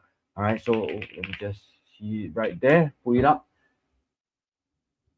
All right, here we go. We have Franken. All right, so for those of you who haven't been following and you're not clients of Joey, I think Jai, maybe they can help me put the link in the chat again. So Franken is one of the stocks that we actually have been sending out WhatsApp messages, WhatsApp updates about as well. It has been pushing new highs. I think you can see from the first 1GT bullish signal. I think this is where Joey sent out the first WhatsApp community message up to today. 139% move over January to May. How many months is that? Oh, sorry, 5 months. 5 months. So 5 months moving 139%. Not too bad, right? Who doesn't mind getting 139% over a 5 month period? Type a me in the chat so I know that hey, okay, or 139% actually not enough for you. I'm in energized mood for sure. Thank you, AEM, UMS, Franken. I think you had a very good run. Energized mood. I think hopefully you start to protect some of your profits as well. Right? So who doesn't mind getting 139% over the next 5 months? All right. So Brandon, me. All right. Great. I think the rest of you guys, I'm not too sure whether 139% is enough for you, but for those of you who say Singapore market doesn't really move, not enough volatility, not enough reward, I think Franken has shown that there is sufficient reward in the Singapore market as well.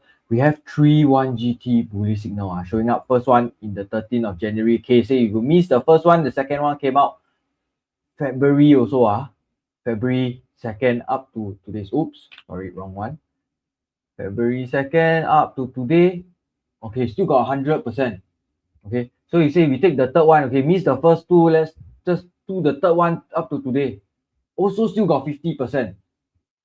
I think that shows, how much it works. It works. So you can actually, if you are keen, you want to try out the 1GT indicator for yourself. All right, do check out Joey's webinar. All right, do check out Joey's webinar. Just get your hands on the indicator for yourself. Find out a little bit more about it from there as well. I think the link is in the chat. You can do check it out. We have an upcoming webinar coming soon. Okay, so here we go.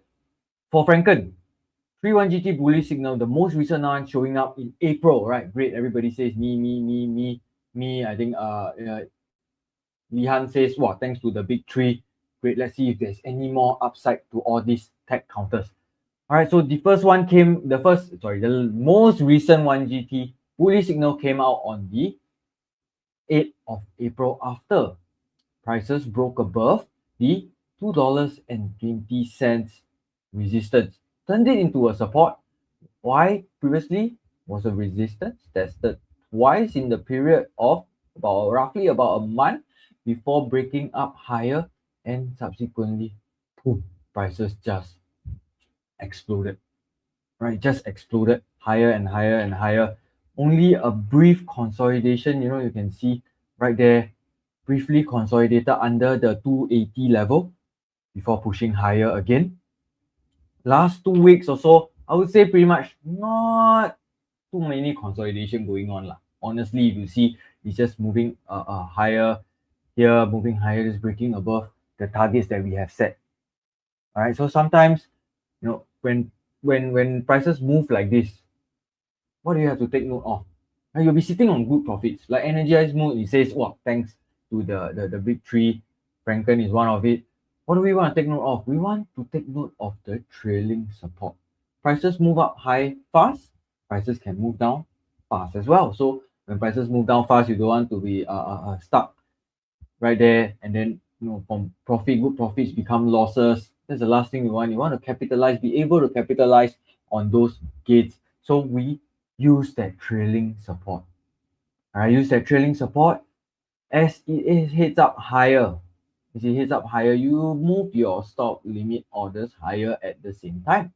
Right, so just imagine your stop limit orders being that dotted line or the dashed line right there. When it moves up higher, you shift up higher, but keep it under the trailing support. All right, what's the next thing you want to take note of? You want to take note of the immediate support levels and the immediate target levels that you can set out for yourself. So right now, I would say the immediate support, today prices attempted to break above the 340 level. Wasn't really able to, right? Wasn't really able to. Prices pulled back, head down below that 340 resistance level. Right now, that immediate support level would be around, just zoom in a little bit, would be around that 320 to maybe about that 325 level. That is a very good buy zone if prices are able to hold above this support. For those of you who are thinking, hey, whether I should get in, why compared to a month ago it was 250, now it's $3.20. Should I still get in? I think that is the same thought that many people had when you had the opportunity to get in at the 140 level. No, give up. No. 150, still no. The thing is still very expensive. Maybe I wait for it to go back to 120. It didn't go back, it hit up higher above 220. Wow, so now it's even more expensive. Should I still get in? So I think now that same school of thought could we have here as well. At the 320 level, should you get in? Right. So I understand it's surely a little bit more expensive, right? I mean 50% more expensive, in fact. But in that case, maybe you could still get in on the guise of if you can position yourself for a good entry, meaning to say you have sufficient confirmations. Right. So let's look at the confirmations right now. We have 100 days moving average pointing up, 200 days moving average pointing up, 20 days moving average pointing up, coinciding with the $2.80 support level. On top of that, we have the trailing support. Just moving a little bit sideways starting since yesterday. We are holding above that 320 level. Right? So we have some bullish candlesticks along the way as well. Added bonus, right? There's an added bonus. You get the additional confirmation. We have 3 1GT bullish signals, no 1GT bearish signals just yet. So for some, I would say that have even bought previously, they are even thinking about buying more. So averaging up. So in a case like this, averaging up, you stand to benefit, right? But you have to average up or you have to get in closer to a support level and have a trading plan. Trading plan meaning what? If the trade doesn't pan out, right? You get in at 320, next day prices come down. All right, prices come down like that. Can it happen? Yes. Nobody say that once you buy, the prices must go up, right? Yes. It can potentially come down as well, and the trade may not pan out for you. But you can use that trailing support, you can use that horizontal support to manage your downside. Right? To manage your downside. Why am I saying this? Because as long as you manage your downside, I think Energized Mood can agree with all of us. If you manage your downside, the upside will automatically take care of itself. Right? You can continue to ride that uptrend and continue to ride the momentum. When it runs out, sure, we get out, we enjoy the profits from there. But as long as we manage that downside, we don't have to worry too much about that upside. Okay, so for some of you guys, you're actually even in fact thinking that, hey, maybe at $3.35 right now, okay, market has went on break already. At 3.35, should I sell to take some profit? I would say at this point, maybe you don't really need to sell just yet. You can afford that additional exposure because why? The confirmations are still there at the same time. Just have to take note that the trailing support right now is at about $2.90, 93 cents. Set a stop limit order underneath that trailing support, maybe about 289, 288, 5 bits below. That should be more than sufficient. All right, that should be more than sufficient. For those of you who are thinking of a more how I would say a more conservative entry, all right, more targeted entry, you could potentially also wait for prices to retrace towards that trailing support, maybe about $3 to $3.05, then you get in. But is prices going to be heading down towards that level for you to get in? I don't know. All right, so as of now, I think the trend for Franken still looks pretty good. Yes, pull back a little bit today. All right, let's see if you can pull back enough for us to get a new entry. Alternatively, all right, alternatively, if prices manage to hold above that 340 level, right, you don't mind being a bit more aggressive at the same time. If you don't mind being more aggressive, that's the key sentence. You could also get in if that 340 level turns into a support. But for that to happen, we need prices to close and hold above that 340 level. And where could that next upside be? I think it will be next targeted towards the next 360 level. That's just by doing a little simple projection on the way up to that 360 level. And subsequently after that, I think even that $4 target could be in sight as well. All right, so I think that is for Franken. So far, the trend still looks good. I think many people are actually also still watching this counter. Next, I'll pass the time to Joey to cover the next requested stock by you guys. Joey?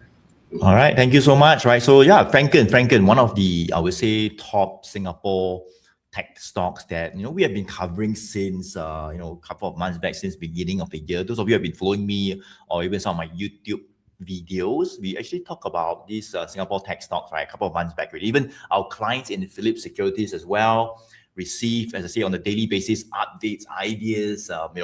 Franken is definitely in sight, right? Not one time, but I don't know how many times really, right? Over the past few months. So those of you who have got in, you're a client, you got the idea, you got in, you wrote the profits, right? More than 100, 200% gain, right? Couple of months, well done, right? If you're not yet a client, as I say, you want to get some of those ideas much faster, daily, no additional cost. Find out how to become a client of mine, all right? To work more closely with me and my team to get our ideas daily as well. The link is right in the chat, right? Keep just place the link in the chat again, all right, to find out a bit more for those of you who are not yet a client of mine in Flip Securities. That means you do not have a trading account under me yet. Okay. Now let's move on. All right. Thank you so much. Energized mood, right? What you're saying is thank you for the daily ding. All right. I believe you are getting our ideas every day as well. Thanks to the big three as well. Awesome, Lihan. Okay, very good. A lot of you clients over here are getting in. I earned a few months bonuses from them already. Awesome. Thank you as well. AEM, UMS. Okay, very good. So continue checking out some of the stocks that we share. All right. A lot of them may still have more opportunities, right? And we'll send out updates. I mean, if there could still be more upside as well. Okay. Now let me go to share my screen and let's move on to the next stock that is asked by Amos. Amos, I hope you're still over here joining us. Good morning. All right. Can analyze OKP. All right. I think the code is 5CF. Thanks for giving us a bit of context, right? You bought some at 80 cents, maybe even 82 cents, okay? Can add more or take some profit now, all right? So now the price is about 85 cents. So okay, you bought about 80 cents, that's so a bit higher already, 85 cents. Now, let's go to analyze OKP and let's see if, there could be even more upside, all right? So I would say that for OKP, it is one of those stocks by the longer term trend is up. I mean, quite clearly, you can see the red line, 100 days moving average,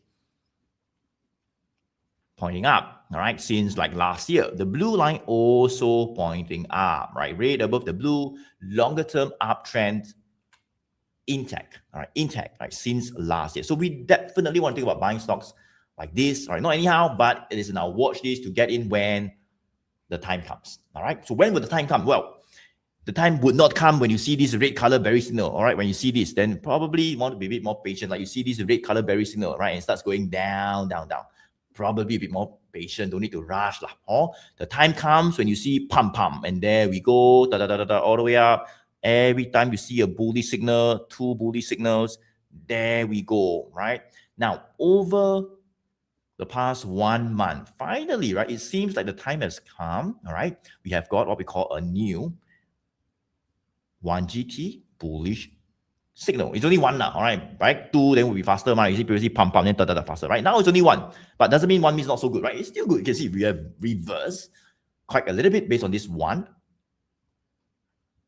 bullish signal coming out right over here on the 15th of April. 1 month ago, now it's 15 May, right? So 1 month ago, we got a bullish signal. In case you're still thinking last week, no, it's quite long already, 1 month ago, okay?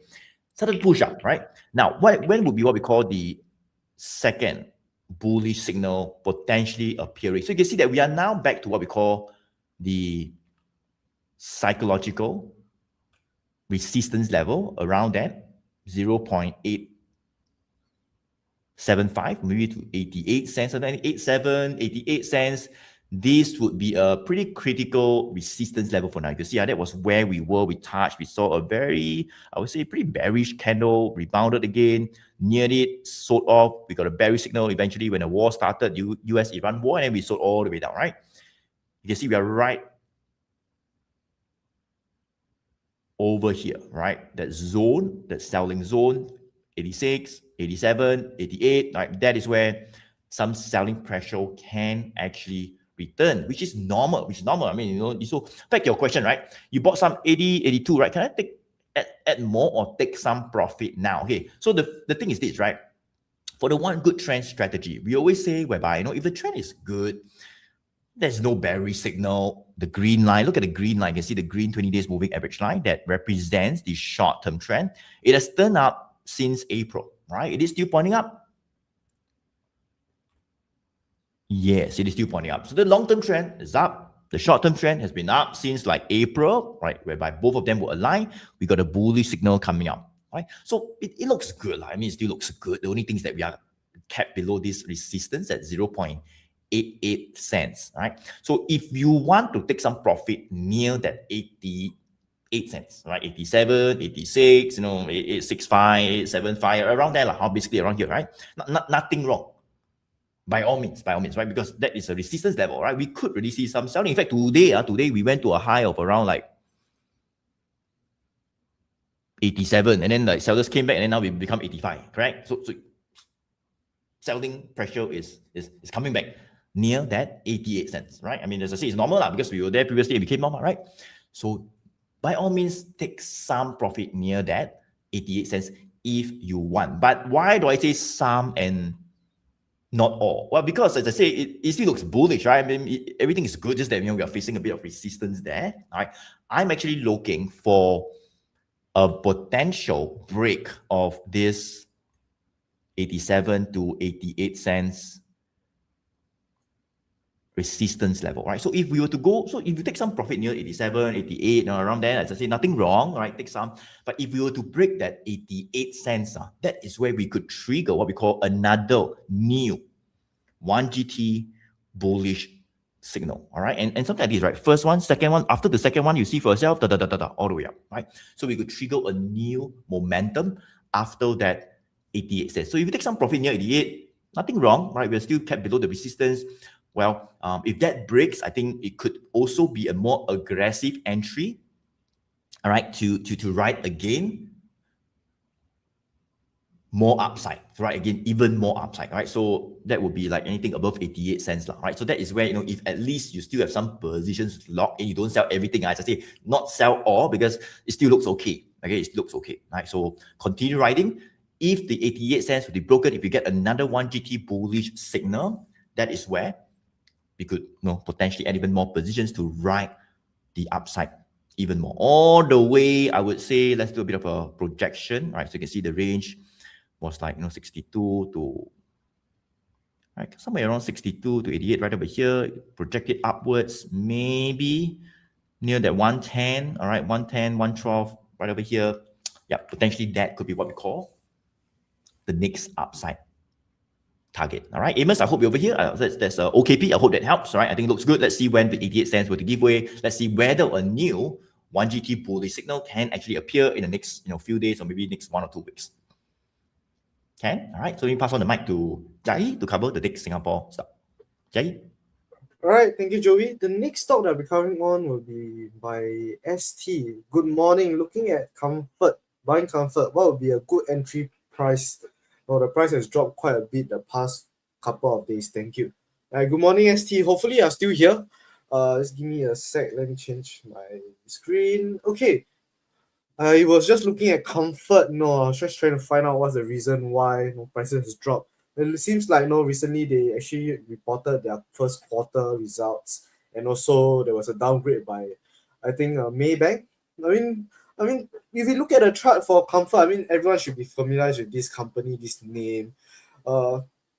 Comfort has been trading actually, for the past one whole year, actually since last year, July, August to actually this year, just recently, has been trading around at $1.40 to that $1.50 range lah. So you can see that prices previously showed some strength. Overall, actually went up quite a bit, but for the past close to 1 year, it has been trading a bit of sideways, which is why you see that the 100 days. No, first thing is you see the 20 days moving average start to flatten, show a bit of weakness, but still a bit of trading on sideways. Even the 100 days also start to flatten, and now you see that the 200 days also starts to slow down a bit. But I just noticed that recently after their earnings, their results comes out, this 140 support level, key support level, which managed to stay above for that past 1 whole year, has been broken easily. For yesterday actually, it broke below this 140, and today it continues to show more weakness. Then afterwards, you can also see that the 20 days moving average, 100 days, and the 200 days moving average. I mean, just zoom in here quickly. Just let me remove. Sorry, the buy signal. You can see that actually it's kind of sloping downwards already. Indicates that this counter might be showing more weakness in terms of the mid and the long term as well. So I would say if you're looking at this counter, I mean ST, looking to buy, actually I wouldn't recommend. I mean, like there's a saying goes that never try to catch a falling knife. You can see that this price for this counter has dropped just within a few days. Actually, 9%. And now if you're looking to enter, we don't know whether this counter will continue to show more weakness. I would say for Comfort, I mean, if you look at it, previously back in Feb 2025, it was staying above this 1.25 level. So near term wise, we can see that there might be some support near this 1.25, and now the 1.40 is actually a resistance level. But if prices continue to show more weakness, break below this 1.25, there might be more weakness back to that 110 or even that $1 key support level. But overall, I would say if we look at this counter for now, after their earnings and downgrade by Maybank, wouldn't recommend you to actually enter for this counter lah, because it has broke below this 1.4 key support level.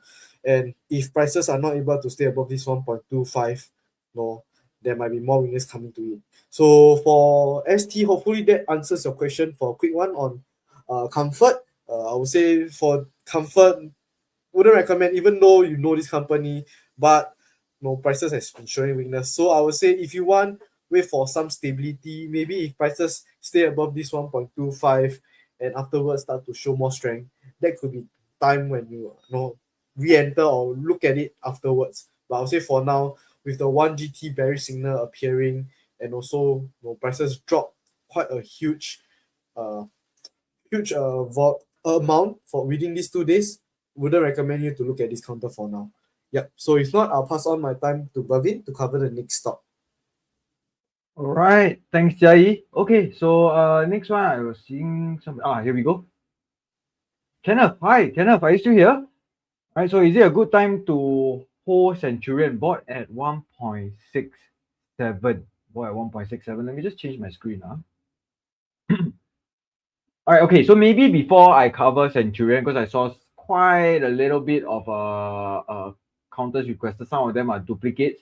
Like just to run through the stocks that we have covered, but not to worry, after this entire live stream is over, you can watch the replay again, right? To just check out those stocks that we have already covered, so we don't cover them twice lah, because no point, right? Okay, so firstly, Joey covered the S&P 500 index showing good strength, followed by the Straits Times index, the STI, very resilient, followed by Keppel Corp. All right, then Cheong, I covered SGX. We covered PanUnited, Wilmar, Sembcorp Industries, MarcoPolo Marine, ThaiBev, Franken, OKP, and then Jai just covered ComfortDelgro, and we're going to start on Centurion right now. All right, so Kenneth, okay, you bought at 1.67. Let me just draw a line for you right there. Okay, the green line, that one is your entry, 1.67. All right, maybe some of you guys in the chat can help me out here and help Kenneth out. where would you guys think would be the immediate resistance? All right, immediate resistance. All right, so maybe let me just draw my circles right here. We have a 1 GT bullish signal right there. Right, and we have a fresh 1 GT bearish signal right here. All right, so where do you guys think is the resistance? Will you guys say about 170? I would say is my immediate resistance. Right there.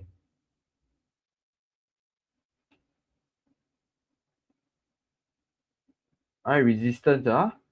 Nikki says 150. All right, so if you're thinking 150 as like a support level, yeah, I'll agree with you, but maybe I would say it is about maybe 155. All right, 155. Why am I asking this? Is because these are the key levels that we want to watch out right now. All right, this is 150 is about that key support level that we are watching out for. Previously was a resistance, turned into a support, right? Prices held above it. All right, tested it right here as well in October, support at 150.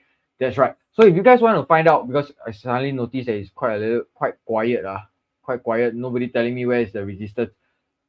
Just want to find out where and how to identify resistance levels, support levels, key levels to watch out for. I'll say once again, Joey has a webinar coming up. Head on there, find out a little bit more about the 1GT framework within which you will find out on how we identify all those key support and resistance level as well. Jay, can I trouble you to help me place the link in the chat as well? I'll continue on the analysis right now. Yes, ABC, I will agree with you.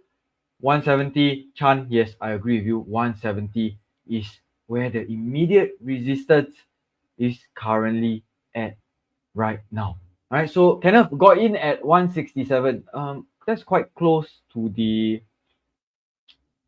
resistance. This is where we usually tend to draw the sell zone.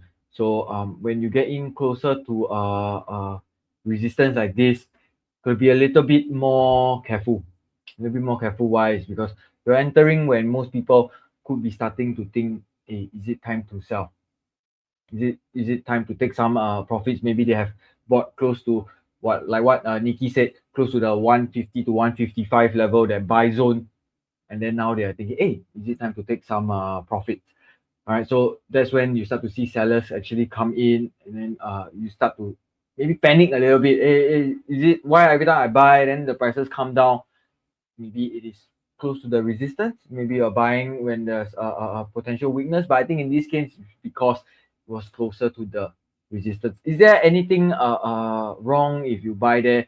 I think firstly, nothing wrong if you want to actually buy there, but you got to identify that, you got to be aware that the risk is higher, right? Because of course, if it breaks through, head up higher, go up to the next resistance level. Let me just do a little bit of a projection right here. Head up higher. Oh shit, sorry. Head up higher right here. Okay, maybe if it breaks up higher, the next target to 186, great. I mean, there's a profit. Good. Now your resistance has turned into a support. That was a good entry. All right, but now prices have turned down a little bit lower. You know, it has in fact even shown as a 1GT bearish today. This signal live one. This signal is live one. Okay, not say live as of now. Market is on break, but it showed up today. And if prices indeed not able to recapture that trailing support, just shift this down a little bit. That trailing support at that 155 level, then this 1GT bearish signal will remain valid. So then that's not a good sign, right? That means potential weakness, the probability of weakness has now increased. And you don't want to have a position under weakness as well. So that means, where's the next support? I would say the next support, I would draw very close, the immediate support, right around that 140 level, right? The 140 level, that is where potentially you could see buyers coming in to defend, that key support level to accumulate. But you don't want to be part of those buyers that is accumulating at that 140 level. You want to be accumulating on strength. You want to be accumulating when other people are heading in. But yes, Nikki, today is the dividend exit. All right, today is the dividend exit. But look at that. that dividend X amount is only 2 cents. And prices have fallen by how many? More than 2 cents. So that's not a good sign. Usually, yes, on the dividend X date, prices will be adjusted by the dividend amount, but when it adjusts by more, then it's not the best scenario. All right, but today there is market weakness as well, so I think prices have reflected that at the same time. We got 100 days moving average pointing up. Not too bad, but we got that 200 days moving average a little bit sideways, a little bit pointing down. 20 days moving average currently is still pointing down. Okay, I has started to point down. Previously, it was whipsawing a little bit, and then today it started to point down already. All right, so Kenneth, I think maybe what you want to consider is if prices continue to head down lower below or not able to recapture the 150 to 155 support level, maybe that is where you may want to consider a stop loss plan. No, don't get the losses too wide. I mean, 167 to the current price right now. Maybe if we set the stop loss at about 152, maybe even 149. I think the losses are still very, very bearable, about 10%. All right, the losses are still very much bearable depending on your position sizing as well. Right, you want to take note that if we head down to 140 and the 140 level is broken, then even more not too good, double 1GT bearish. All right, so for now, I would say if you're thinking about averaging down, lucky you never say that you want to average down. Please don't average down when you see weakness like this. And if you're thinking of buying today for dividend, no, today is the dividend X day, you won't get dividend also. So don't think about that. Next thing you want to actually watch out for would be if we recapture 155, the next upside could be back towards that 170 level. If we break above the 170 level, the next target level should be drawn about 185 to maybe even the 190 level. And then that is where you will see that this 100 days moving average cross above that 200 days moving average. That's a very, very good sign of a longer term trend reversal, right? That 100 days moving average previously crossed below that 200 days moving average early of January. It had started to show signs of recovery, but now there's a little bit of weakness. So we want to continue monitoring.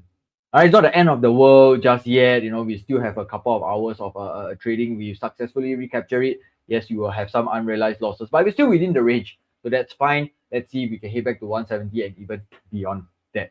All right, so that is for Centurion. I'll now pass the time back to Joey to cover the next requested stock. Joey?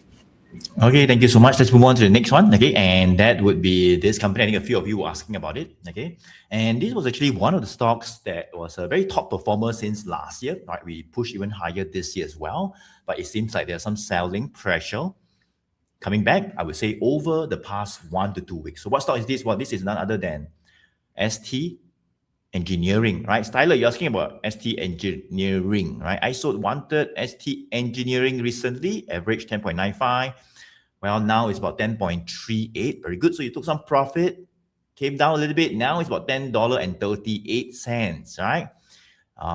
Yep. Average cost 3.74. Well done, right? So I think you got it in a really, really good entry price, maybe perhaps like last year, right? When it was like around that $3-4. So very good, very good entry price, 374. I would say that a lot of people probably wouldn't hold on all the way now, right? But let's see if you mentioned that you sold some, wanted, you still have it. Could you actually maybe get out first, or maybe wait to buy when the time comes, right? So that's for ST Engineering. Later we'll analyze it. I think one more of you, let's see. H paying as well, ST Engineering, all right, but no contact. So give us a bit of contact. That's where we could advise a little bit more. Okay, I think one more of you asking about ST Engineering. Anthony, I hope you're still over here. I bought ST Engineering at $10.75. Right? When should I average in? All right, so I think you got in already. All right, then now you are looking to buy some more, right? To average down, to buy some more. So maybe what could be a good level to think about entering now? Let's dive into ST Engineering right now. So ST Engineering, you can see that it's one of those stocks whereby, very strong longer term uptrend. Like look at the red line up, blue line up since last year, very strong longer term uptrend. But if you look at the short term trend in terms of the green 20 days moving average line, all right, it is not always up. All right, you can see it was like up, and then in August last year, started to come down. All right, then up a bit, then sideways, and then in January this year, up, and now it's down. Right, the green line is actually pointing down. I would say since like 2-3 weeks back, we've seen some signs of weakness.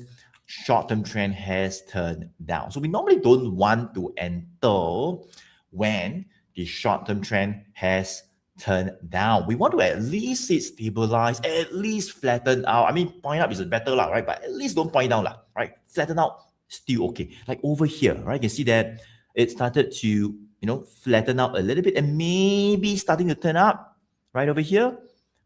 If we get other confirmations like a bullish signals, that's what could guide us to get back in. Of course, right now, when the short-term trend turn up, the long-term trend already up, plus you get a bullish signal, plus other confirmation, even better. So let me just go to turn on the bullish and bearish signals. As I say, any stock, that's what we've been doing, right? Let's turn it on and see what it says.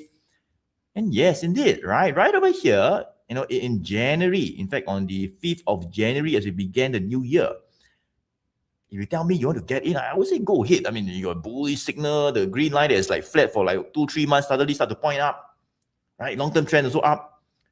Go for it, right? Go for it, right? And that's where all the way up, right?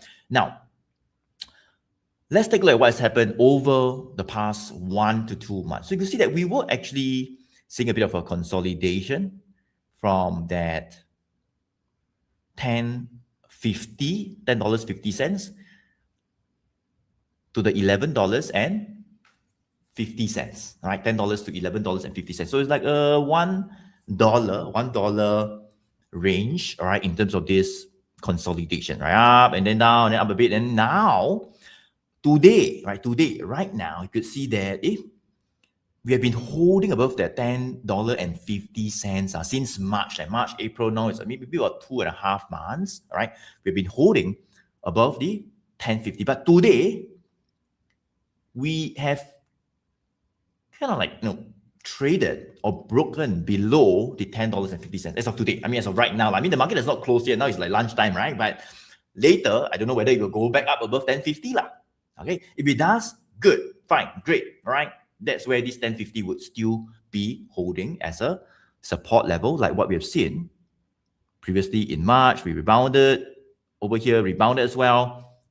Still okay, all right, if we stay above 10.50 today. But right now, you can see that we have got a 1 GT bearish signal. Let me explain to you why we actually got a 1 GT bearish signal. So you can see 10.50 is what I call the horizontal support level, right? Which we have been holding above for 2 months, more than 2 months in fact, right? But if I just remove this horizontal support and I could just turn on one of the very powerful feature of our 1GT Pro indicator, well, that would be what we call the trailing support level, right? Right over here, let's turn it on. There we go, right? So you can see that when we got this bullish signal appearing in January, right? After 5 months, yes, push up, this trailing support, that is the line, the green line, below the price, it pops out and it followed ST Engineering as it moved up, right? When it popped up, it was like about $8.10 right over here. And it went up, follow, flat, follow, flat, follow, up, flat, follow, right? From $8.10, follow until $10.50. So this $10.50 is quite important. Why? Because it's a trailing support level right now, whereby we have given the stock the space to be above it, right? If you're above it, you hold above it, you near it, you see some bullish reversal candle, great. The short-term trend turn up, great. But if you go below it, not so good. Why? Because we have given you the space to be above, right? If you're good, you should be above, right? You up and down, but you must be above it. That's fine, right? But we use up all the space and then you go below it, it means there is some selling has came back. Some selling has came back, all right? Especially if you get other confirmations like the green lines I mentioned also pointing down over the past 1-2 weeks, then not so good. All right. So back to your question, Anthony, right? You bought ST Engineering 1075, right? I mean, that was okay entry, right? Because We're still above the thrilling support, but you can see that the short-term trend has turned down. So normally try not to rush, right? We're going to see a bit of stability, That could be what we call a better entry. But what could happen right now is that we don't want to rush to get it, right? Because if today we close below 10.50, right? That means now it's $10.38. Not so good, right? That is where we could see more selling, and downside could be maybe all the way towards the $10, right? $10 could be a psychological support level, maybe all the way to even 9.50. That was where we were in February. You can see rebounded right up here. That could be the downside. Right, not saying that you'll surely go there, but if we stay below 10.50, unfortunately, some selling have came back in the short term. We're looking a bit more bearish, right? And this 1GT bearish signal will stay, it will play out. All right, we could see a bit of a pullback. We could see a bit of a pullback, which could be a good thing as well. I mean, if you're looking to get in on dips, actually it's a good thing because a lot of stocks has been, especially the Singapore tech stocks have been moving higher and higher, and people say, oh, go up already, right? And then it's so expensive, and then it's like pushing to new highs, right? And you don't want to get in, right? But these are where there could be opportunities to get in on the discount, on the cheap, all right? In terms not just cheap, but like cheap and downtrend and the kind of cheap one. No, right? We're not talking about downtrend and heading lower every other month, every other year. No. This is in the long-term uptrend, right? So fine, all right? Just that in the short term, we are actually seeing some selling. So let the selling come back, maybe a short-term trend pointing down, maybe the green line will continue to go down a bit more, down, and it starts to flatten out, maybe start to point up around here. We get another bullish signal appearing. Well, that could be the time to get in again, right? To write what we call the reversal, Okay, so as of now, I would say not a time, right? Anything below 10.50, we just look a little bit weaker, right? Look a bit weaker. So just want to be a bit more careful. So I think when the bullish signal appear, like what we saw over here, that is where we can be alerted. That's where we could set an alert on this company, right? ST Engineering, add alert, one good trend, buy or sell alert, right? Create, and the bullish signal appear, like what we saw previously. That is where it can guide us to write what we call the reversal. All right, so I hope that helps, Anthony. All right, and also Styler as well. Right, average cost 374. You're sitting on very good profit, so very good. Take some profit along the way near a resistance on a pullback, and you get signs of reversal. You can get back in to to write it back up. Okay, Ken. So that's for ST Engineering. Let me pass on the mic to Jia Yi to cover the next Singapore stock. Jia Yi. All right, thank you, Joey, for covering ST Engineering. The next stock that I'm covering on is another tech stock. You'll be on actually UMS. I think quite a few were asking about UMS. I think Belina was asking no position in UMS, but considering to enter. Is there any more upside since the stock has went up a lot already, and what is a good entry level? So I think someone else was also asking about UMS LUM. Any more upside for UMS? Is it okay to enter now? So assume that also have no position. And I think Kunan was also asking about UMS, bought at 1.5, sold some at $2. How much more upside? So it seems like some of them are looking to actually enter for this counter, while some have position in this counter and looking what could be a price level to take some profit. Okay, so let us zoom into UMS. Okay, just let me remove the comment so that you guys can see the chart nicely, and also the dates, and also the price. Okay, so I think for UMS, no doubt this counter has went up quite a lot. I think previously back in last year December, there's a 1GT bullish signal. After it broke above that 120 support level, a resistance turn support. I mean, there was another 1GT bullish signal that appeared, and just recently there's another 1GT bullish signal that appeared in April. So I would say for now, if you look at it, I mean, we can see that obviously the 200 days, 100 days, and also even the 20 days are all pointing up, showing that there's strength in this counter, showing a lot of interest in this counter. But doesn't mean that with interest and with strength, you should buy into this counter as for now. Why? I mean, like what we always mention, it's good to always identify where could be a support level and where's a resistance level. And we always want to enter near a support, because that's where buyers comes in to defend this level and usually resistance is where sellers come in to take some profit, pushing price down. So I mean, if we look at it, I mean, we can see that no $3 is actually a resistance level. You can see that no prices actually went out above that $3 today, this morning at 3.15, but sellers came in to take some profit and pushing price back below this $3. And $3 is also what we call a psychological resistance level, like a whole number, $3, 250, or $2. So you can see that no prices actually tried to break above this three, but sellers came in to push back down this price down lah. So I mean, we wouldn't know how in the afternoon prices are gonna be if no buyers take control and push back the price back to above $3 and close above it. That could be an indication, early indication that that could be a new support and prices might move up even higher. But I'll say for now, if you look at it, sellers actually took control and push the price back down below $3. So I would say $3 is actually a resistance level for now, and the support might be around that 250, which previously it went up above this 250 level. So near term wise, I would say 250 is a support level. If not, the next support will be near that $2. Overall, if you're looking to enter for this counter, like what we mentioned, 250 might be a support level or a zone which you can consider to enter if prices pull back to this level. Or if prices are able to break above these $3, that could be a new support level, and that could be a new zone which you can consider to enter with the upside towards that 50-cent range. That could be an upside towards that 350 level, which might be the next target for this UMS. And if you were to turn on the trailing support and resistance, you also notice that the trailing support is actually at 250. So if prices are able to come back, if they're not able to break above this $3 and come back down to that 250 level, this could be an area that you can consider to enter for this UMS, for those who are looking to enter for this counter.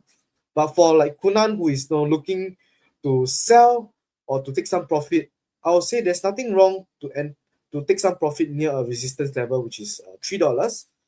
But if prices are able to break above that $3, you can take some profit near these $3. And if prices are able to break above this 3, the next target that you can consider to take some profit is actually near that 350 level. Yep. So I think that's for UMS. I think this counter has went up quite a lot, and I was just looking through. I think Joey covered about this counter, sending out a broadcast for UMS. I think back in early Feb, when prices broke above that 140 level, prices actually went up quite a lot since then. So I think this counter was also one of the counters that clients under us have been receiving as well on UMS and Franken. So yep, so those who are not a client under us, if you are interested to find out more and receive such a WhatsApp broadcast and to be in the community, feel free to join us as a client under us so that you can receive such broadcasts as well. Yep. If not, I'll pass on my time to Bervin to cover the next stop. All right, thanks, Jai. Okay, so maybe next counter right here. Filters. Hi, please review BRC, ticker BEC, and Food Empire plan to add new position. I saw someone else was also asking about Food Empire just now. I can't seem to find the comment already, but no worries. There we go. Esther, hi. SC also thinking of entering Food Empire. Is it a good time yet? I think Esther was also asking, can advise add value tag and Food Empire bought at 0.05 and $2 respectively. Okay, so maybe let me just remove the comment first. Okay, so here we go. We have Food Empire right here. All right, so Esther, you bought at $2. So you would already be sitting on profit. So you bought at $2, I think you should have been holding it since July last year. Should have been since July last year, $2. Right now, before the market was on break, it closed at 3.11. Right, so we have a 1 GT bearish signal right here. I think so far it looks like that support has been holding up. Right, that $2.80 support that I've drawn has still been holding up. Even most recently came close to it, tested it, didn't break through, but we are still being kept under the $3.30 resistance level, a psychological level. We yesterday tried to actually break above it, but actually sellers took control, push prices back down, and today we headed a little bit lower again. All right, but what can we say about the 20 days moving average? It's still currently pointing up, not as the gradient is not as steep as in January leading up to February, but it is still pointing up. It is still pointing up. That 100 days, 200 days moving average still looking good so far. Okay, so the longer term trend is intact. The shorter term trend looks like it is in a consolidation phase. So in a consolidation phase, I think most people like to do this.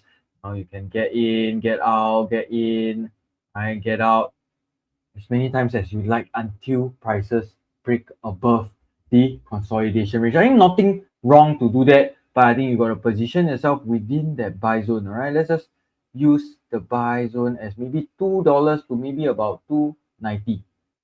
Right, $2 to $2.90. I would say that is the current buy zone, but we are doing this under the 1GT bearish signal. So typically we do not want to immediately rush in to buy. Still look for that confirmation trend.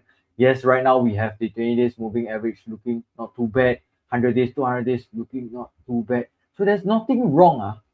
Actually, Esther, if you want to take some profits, close to the resistance, right? Close to the $3.30 level. If you like to, maybe sell half, sell 1/3 of your position, and then when it comes back to that support level, get in again, and then when it hits up higher again, you can sell a little bit again. I would draw that sell zone maybe between $3.30 to maybe about $3.20. You can see prices intersected this sell zone multiple times as well. All right, so I think if a break above this sell zone happens, what is the next target level? I would say right now, doing that projection a little bit, about 380. About 380 could be where we see sellers come in once again. And definitely, if we break above that $3.30 level, I think that's a very, very good sign. That's a very, very good sign. That means momentum once again can pick up. All right, momentum picks up and we hold above this level, we will have a 1GT bullish signal come back into play once more. So what does that mean? That means if you are looking for a little bit of a more aggressive entry, all right, to ride the upside momentum, that breakout momentum, I think buying above that $3.30 if it holds would be a potential entry for you, or potential opportunities for you. But is it going to break it today, tomorrow? Maybe today, maybe unlikely lah. But maybe next week or what, you want to monitor a little bit, all right, to see if prices break above. I think that's what you can do. Set up some alerts above that $3.30 level, maybe $3.33. Just right click, add alert, right? At 3, maybe 3.35, 3.33, 3.34. I think these are good levels to add. But I think like what Joey have mentioned also, you may want to add more than just a price alert. You may want to also add a technical alert. All right, so just change the condition to the 1GT Pro or 1GT Lite indicator. All right, you can use the buy or sell alert, same as chart, the interval. All right, and then just leave it. Everything else can just leave it as per it is. Once per bar will be great, and then just create.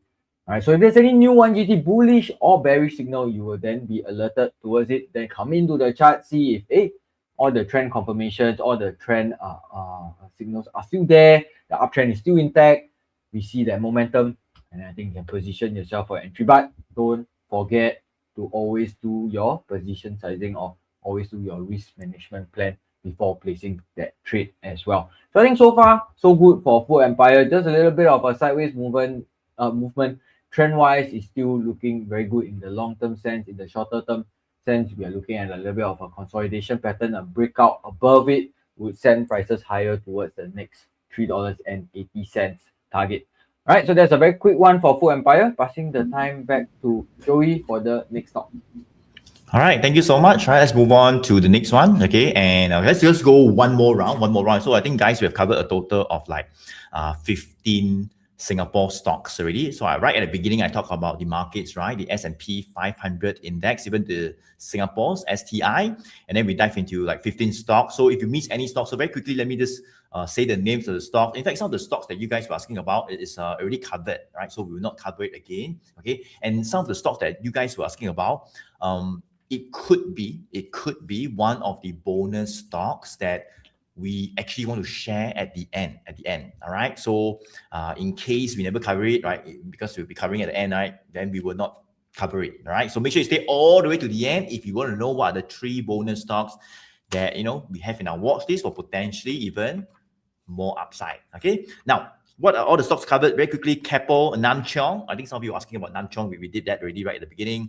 SGX, Singapore Exchange was covered. PanUnited, Wilmar, Sembcorp Industry, MarcoPolo, Marine, Thai Beverage, Franken, OKP Holdings, ComfortDelgro, Centurion, ST Engineering, UMS, and Bervin just covered food and Bayer. Now let's move on to the next one. And let me share my screen. That will be asked by Kunaf, right? Thanks for joining us. I bought sets at $3.50. The price came down. Now hold or add more. Okay. So 350. Now it's 326. Came down a bit. Okay. So I think I'm not too sure when you bought it. Kind of like Kunaf, if you bought it like over here, in December when we got a bullish signal, you got it over here, great, right? I think you would have made some profits. But so there's 2 parts to this question, right? First of all, if you bought it like the past 1-2 months, then maybe you should not have bought it. Why? Because you could clearly see that for sets, we actually got the first bullish signal coming out in March, early of March. I think when the US-Iran war started, sets being, kind of like the airline industry, right? Servicing all the airline and stuff. It got hit along with SIA and some of the airline plays. Okay, so you can see we got a 1GT bearish signal. So if it came down, you can see the green 20 days moving average line also turning back down. Does it make sense, Val? All right, so it's a bit weaker. And then you got in over here, you think it's cheap, you get in over here or here, right? And then we don't want to get in, right? So I think all of you can understand, right, why I think we've been talking about it. We always want to wait for the reversal confirmation to get back in. Not just go down a bit, then you think cheap, then you just enter. And after you then go down some more, right? So I'm not too sure when you got in, but could have. What happens is that I think maybe you might have got in over here when we got bearish signal, because you mentioned you got in and the price came down. Okay, now hold or add more. So first thing first, we don't want to enter if we were to have bearish signals plus the short-term trend is down. Like for example, look at this. What happened previously in December 2024, all right, even in 2025 last year, you could see we got two bearish signal, and then what happened? All the way down. Right, so we don't want to enter when the bearish signals are out, and then obviously the short-term trend is down. So same thing. Now also got 1-2 same thing, 1-2. Right, I don't know whether it'll be like previously all the way down. I mean, you can take and like put over here. Hopefully not like that right? But you can see quite like the price also around the same, right? We got 1-2, then here also like 1-2, and like it's a bit weaker. We don't want to just enter when we get bearish signals. I think that's very important. Does it make sense, right? So it's not about like when to buy, when to sell, but also when not to buy, right? When not to enter. I think that's very crucial as well, right? So you enter when you get confirmation. Like over here, like previously, you can see over here, April last year, we got a bullish signal, right? The green lines are to turn out. Okay, all the way up, right? All the way up. Fine. But now it's like bearish signal. Okay. Now back to your question: hold or add more? Wow, this one is like we first of all, I think like I mentioned, right, we don't want to buy when it's going down, right? So it might be cheaper, and then most people will have the mentality that, hey, since I bought already, then now cheaper, right?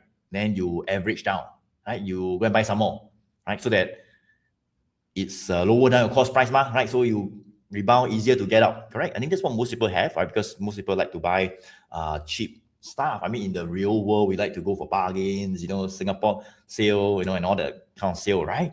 But in the market, we try not to do that, all right? We don't want to buy on the cheap. We don't buy into cheapness. We buy into strength. Right? So hold or add more, well, I wouldn't encourage you to buy or add more now. As I say, by right, you should have a plan to get out, right? Because we got a second 1GT bearish signal. If I can draw for you a support level, I would say, okay, let me just take a look at this. Yeah, right over here, you can see $3.10 was the resistance last year, came down, touched, came down. When we broke above it, we got a bullish signal and the rally started, right? So 310, and yeah, we retraced back down. You can see we neared it again and then we push away. So 310 would be what we call a resistance turn support. We could potentially hit then. So now it's 326, right? So, but doesn't mean you go to 310 means you just buy, all right? No, right? Because that's the support. But can the support be broken? It can. I mean, previously, as I say, we broke the support, it went even lower, right? So that could be a level to take note if you to see some stability near there. Maybe a new bullish signals near there, like what we've seen previously, right? Maybe the short-term trend, the green line, that is obviously pointing down right now, all right, starts to flatten out, right? Pointing up is one thing. At least you don't, point down, right? You don't like, wow, all the way down and then you still go and buy one, then jalat, right? You cannot start again, okay? So we don't do that, right? Wait for it to flatten out, a bit of stability in the short term. We see this support coming out and proving itself as that same support that we have found previously last year. Okay, fine. Then you could think about getting in to ride the reversal. You see what I'm saying, Saban? All right, Ken? So that's for sets, right? Just be a bit more patient. Don't rush to get in when we get bearish signals and the trend is down in the short term. Okay, now let me pass on the mic to Jai to cover the next stock. Jai? All right, thank you, Joey. So, I was thinking what's the last stock to cover since, so I was looking through, I think AEM, Franken and UMS was covered already, so I'll be covering on AEM. I think quite a few was asking as well. Let me just pull it out. I think Ian was asking, any thoughts on AEM per 1GT on the SLRL? No position yet, but thinking of accumulating. No concern, maybe already missed the boat. So I think Ian is looking to enter for this counter. Then Chu was also asking, can go in now. Frencken, I think, also asking about AEM as well. And last person, Eileen, I would like your view on AEM. Bought since 2022, so you have been holding for very long. Lucky that the price has went up recently. Break even in March this year and have been selling my holdings, left about 10%. Should I sell now or should I still hold on? Okay, so it looks like Eileen is still holding on to 10% and thinking of whether to sell or to hold on. Okay, I mean, we can just look at this AEM. This counter, I believe, was one of the counters that Joey has have covered as well. And I mean, I was just looking at it back then when it was around at $2, just actually start of the year, January, up to now, if we see, it's actually up close to that 400%. Well, I think that's quite impressive for a Singapore stock. I mean, usually you don't see such a upside for this Singapore counters. So I would say for AEM, I mean, previously you have covered this counter quite a few times, but I mean, if looking at it now, where could be a potential target to take some profit, or where could be a potential area to enter for this counter? I mean, if we just look at it near term wise, I mean, we don't have to talk about the moving average. All are pointing out, showing that the strength in terms of the short and long term. But if you just look at the resistance wise for this counter, near term wise, I mean, you can identify that $10 is actually a resistance level.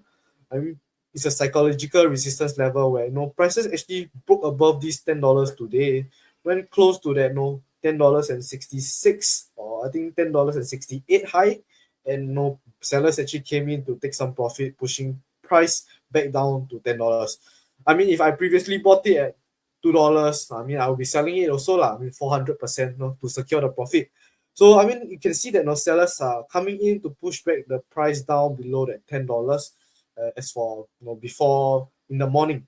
So where could be a potential support area? I mean, I would say near term wise, you can see that $9 might be a support level, which previously just yesterday prices actually gap up and stay above this $9 psychological level.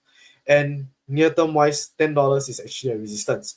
But if prices are not able to stay above this $9, I would say $8 actually is a stronger support. Why? You can see that prices actually came to test this $8 previously in April, just a few weeks back, stay below this $8, and just recently it broke above this $8 and went up even higher. So $8 could be a stronger support level, but near term wise, $9 is actually a support where prices, if come back down to test this $9 level, and if able to stay above, that could be a support level. And if we were to turn on this trailing support and resistance, we can also see that to account for the volatility as well, actually the trailing support is actually near the $8 level, which could be a potential entry level if prices pull back to this level. But we wouldn't know. If prices are not able to pull back to this level, near term wise, $9 might be an entry level or an area that you can look at to enter for this counter. And near term wise, the target might be around at $10. And if prices are able to break above this $10 and stay above, if you're more aggressive, if it breaks above $10, that could be a more of an aggressive breakout strategy. That could be a new support level with the upside target towards that. Just doing a simple projection towards that, maybe the 11 or even that $12 psychological level. Yep. So I would say for AEM, it has went up quite a bit, and currently we can see that for today the market is a bit weaker, and there's some profit taking for this counter.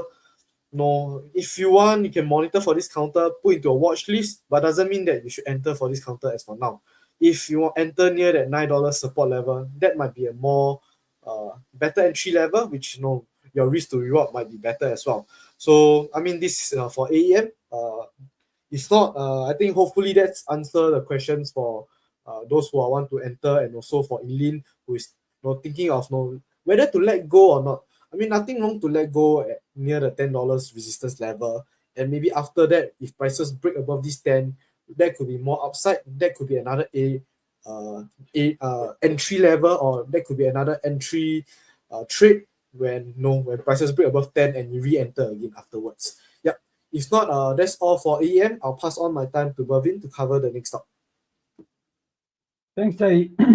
Okay, so I'll cover the last stock before we head into our bonus stocks for today. I think this is the one I want to cover. Adrian. All right, so how about IFAS at 866 at the support level?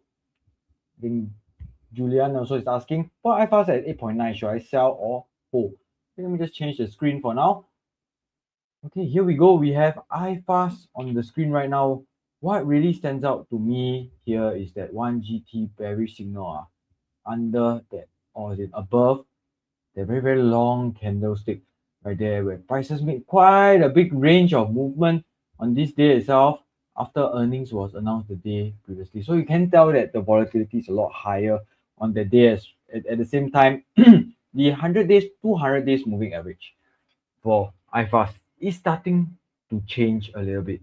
Right, previously you can see both of it was moving up, pointing up. Right now, it is currently pointing down for the 100 days moving average. It's still holding above the 200 days moving average. Don't get me wrong, but the direction of the 100 days moving average has started to change and is approaching that 200 days moving average. That's a sign that you could be expecting weakness to come in, especially if we see the 100 days moving average cross below that 200 days moving average.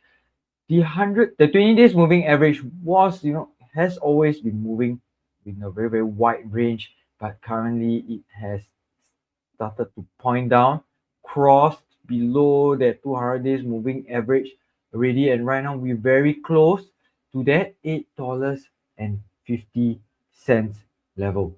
All right, so when prices are back towards a support level, does it mean we buy immediately? No, like what Joey said, we want to look out for the signs. All right, the signs that this could be a good support level. The long overall uptrend is still up. The nearer term momentum currently present. No bearish candlesticks. No bearish no bearish signals that are currently in play. So in the case of IFAS, I would say right now, yes, we are in a buy zone, right, at 850 to maybe upwards to maybe about there 865 level. Maybe that is where buyers could come in to protect this level. Like in somewhere in March as well, that happened. We saw buyers came in, push prices higher, broke above the $9 level, the 9-10 level, pushing prices towards that $10 level. But we also saw sellers come in at that $10 resistance. Recently, we broke below that 920 level once again. So we are still pretty much in now a lower consolidation phase, and we are consolidating close to the support, close to that buy zone. So where could prices be potentially headed to if that 850 level gives way? I would say the downside will be towards that psychological $8 level. So we do not want that to happen. All right, so Julian, you maybe want to watch out for the 850 level. If it really breaks below this level, you see another 1GT bearish signal come in, maybe it's time to reduce a little bit of the exposure that you have in this counter. For Adrian, if you haven't really gotten in for IFAS, I think maybe take a step back first. All right, take a step back just to see those key levels. The 850 level specifically is able to hold. All right, look at that 20 days moving average. Over the next few days, if we see strength coming in and the 20 days moving average pointing, going flat, pointing up, crossing above that 200 days moving average, that would be a much more ideal entry. Yes, you maybe will have to buy a little bit higher, buy above that 920 level, that 920 support level, but maybe it will be under a new 1GT bullish signal. All right, so right now the trailing support is exactly at a 920 level as well. This was where buyers have previously came back in. So I think right now, maybe you want to set up some technical alerts as well. Some buy sell signals for IFAS, or maybe just explore other opportunities first. Leave IFAS on your watch list. Nothing wrong there. Just explore other opportunities first. Don't have to rush to get in for IFAS. All right, so there's a very quick one for IFAS. Pass the time to Joey to cover the first bonus stock of today. Joey? All right, thank you so much. All right, so let's move on.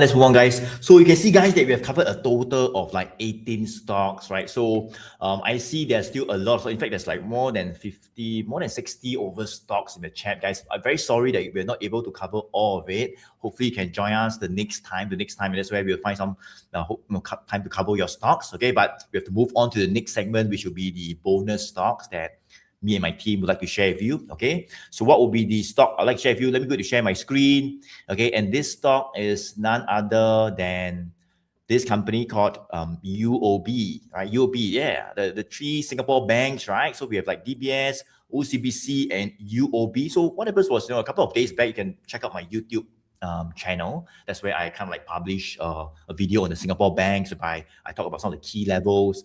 Most of them have pushed up a little bit, okay? But, I want to talk about OCBC today, or maybe even UOB, but let's just talk about UOB. I think it could be a potential reversal move, all right, that you could put in your watch list, right? Team, just place the banner up, right? You can see that for UOB, right over here, $37.34 right now. So since December last year, right, you can see we got two 1GT bullish signals, right? Very strong rally all the way from like $33, $34 to like $38, $39, right? And we saw a bit of a sell down. I think there were some earnings announcement that came in, no strong results, but below expectations, right? And we started to sell down, right?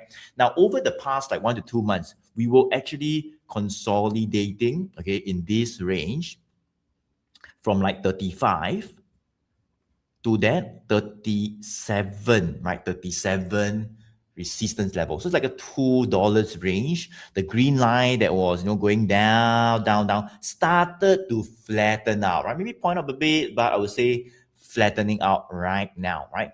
Now, why am I kind of like sharing with you guys this stock? Well, I talk about it as well in the YouTube video that I published like on Wednesday. Right? Check it out. It's on YouTube. We talk about the other banks as well, DBS and OCBC, right? And I mentioned that for UOB, right? If at a point in time when I did the video, right, we were kind of like still below this $37, all right, resistance level, right? And there wasn't actually a bullish signal yet because we were kind of like still below it. I think I recorded it maybe like last week and stuff, right? So we're still below it. But over the past few days, well, not too bad. Finally, we got a new 1GT bullish signal appearing. All right, we went above that 37. Now it's 37.25, 34. We're still above this $37. So 37 would now be what we call a new support level right over here. I think that is what we call a new horizontal support all the way in terms of upside to around that $38. All right, we can just draw a bit of resistance right over here, maybe $38.80. You can see that was where we were. All right, somewhere beginning of the year, we saw selling, coming back down. All right, so 38.80. So that could become like the upside, right? So I think for UOB, the reason I want to share is because it's more of a reversal move, right? DBS and OCBC, they are a little bit different, right? Check out the YouTube video 2 days back. It was there, right? That's where we had bullish signals being triggered already. They are pushing higher, continuing their uptrend, right? But for UOB, a bit of a laggard, a bit of a reversal play, went down, consolidated, slightly lower, all right? And finally, it seems like, there are some signs of strength coming back, and we could see a bit of a reversal as it retests the previous high at about $38.80 or maybe even $39. All right, so this is UOB. One of the stocks that came back to my watch list. All right, we've got out of the consolidation range. All right, there could be more upside. Anything above $37, new higher support. I think it looks a bit more bullish than it was, 1-2 months ago when it was just moving sideways. All right, so that's my bonus stock for today. All right, let me pass on the mic to Jia Yi to cover his bonus stock as well. Jia Yi, yours. All right, thank you, Joey. Then my bonus stock will be on Discounter. Okay, just give me a sec. Okay, we'll be on Bostek. So yeah, I think for Discounter, I mean, it was just on my watch list previously as well. I think Discounter has been showing uptrend for the long and mid term. Has been always pointing up since actually last year. I mean, we just zoom out. All the while, the 100 days and the 200 days. 100 days has been always above the 200 days, showing that long-term wise is actually showing strength. But just sometimes maybe the 20 days moving average must start to show some weakness. There's a 1GT bearish signal that appear. But overall, long-term wise, it has been going up slowly, consolidate, went up, come back down to certain key support level and move back up again. So I would say for Bostek wise, can see that previously it was kept under this 160 resistance level, which afterwards it broke above in last year September, went up to that $2, came back down to that 160, then afterwards break above this $2, went to close to that 230, came back down close to that 160, and just recently it broke above this $2.30 psychological level, which is a key support level, key resistance level previously, and it broke above this horizontal resistance. And afterwards, you can also notice that there's a 1GT signal that appeared on that day when it broke above this 230 level. And afterwards, you can see that prices continue to show more strength afterwards. So this counter is one of the counters that you can put into watch list, but doesn't mean that you should enter now. Why? Is because we can see that near term wise, 260 might be a resistance level. Prices actually came to test this level quite a few times the past few days, and it's not able to break above this 260. So if prices are not able to break above these 260s and sellers come back to push the price back down to that 230, that could be an entry level which we can consider to enter. Or if prices are able to break above this 260 level, that might be another entry level, which the upside could be towards that, actually around that 30-cent range. So usually it's trading around at 30 cents from $2 to 230, $2.30 to 260, and the upside could be towards that 290 or even that $3 psychological resistance level. So I mean, if you were to turn on that trailing support, the trailing support is around that 224. So maybe 230 could be an entry level which you can consider to enter. Or if not, if prices break above 260, that could be another entry level. Yeah, that's for Bostek. You can enter the watch list to monitor for this counter, and maybe you can, if you have interest to find out more about this counter, you can also find out more about it as well. Yeah, if not, I'll pass on my time to Bervin to cover his bonus stocks. All right, thanks, Jai. Okay, so my bonus stock for today, I think many of you guys were actually requesting for this stock as well. It will be CSE Global. All right, CSE Global, one of the stocks that we are also, or do we have also sent multiple times into the WhatsApp community updates as well. I think today you actually saw when market open, prices headed higher above our $1.80 resistance, but subsequently pulled back a little bit. All right, this could be potentially an entry level or potentially heading towards an entry where many people could think about getting in on the dips. All right, so for CSE Global, let's look at the trend once more. We have the 100 days, 200 days moving average still looking very good. All right, still looking very good. It has a good consolidation phase between February all the way to May. All right, so for about 3 months consolidation, nothing much going on right there. Just a 20 days moving average, heading up, heading down. Finally breaking above that $1.40 resistance, now turned into a support, new higher support. And then in a matter of days, it broke above the $1.60 resistance as well, finding an even higher support level. All right, so in times like this, when you just see prices, not really consolidating much and then moving higher, you may expect to see a little bit of consolidation coming in, very similarly to like what had happened in February as well, coming in, prices consolidate for a while before heading higher. But I think that's a good sign. That's a good sign of a healthy uptrend, a more sustainable uptrend as well. And on top of that, we have 1, 2, 3, 4, 1 GT bullish signal. We have that 20 days moving average still pointing up. We got that trailing support currently at about a 145 level. We have prices heading back towards that buy zone of maybe about 160 to about 165. We have prices indeed already trying to break above the resistance of 180, opening up the next upside target to about that $2 psychological level. So all the signs are still pointing that the momentum is still very, very much present for CSE Global. Just that, will you be able to position yourself for an entry? All right, so I think just now, I think Lam was asking this question as well. CSE Global, is it too high to enter right now? I think at the current level, I think you have heard me say it many, many times, I don't like to buy in what we call like a no man's land, not close to, not above, not within the buy zone, even not even within the sell zone. It's just there, right there in the center.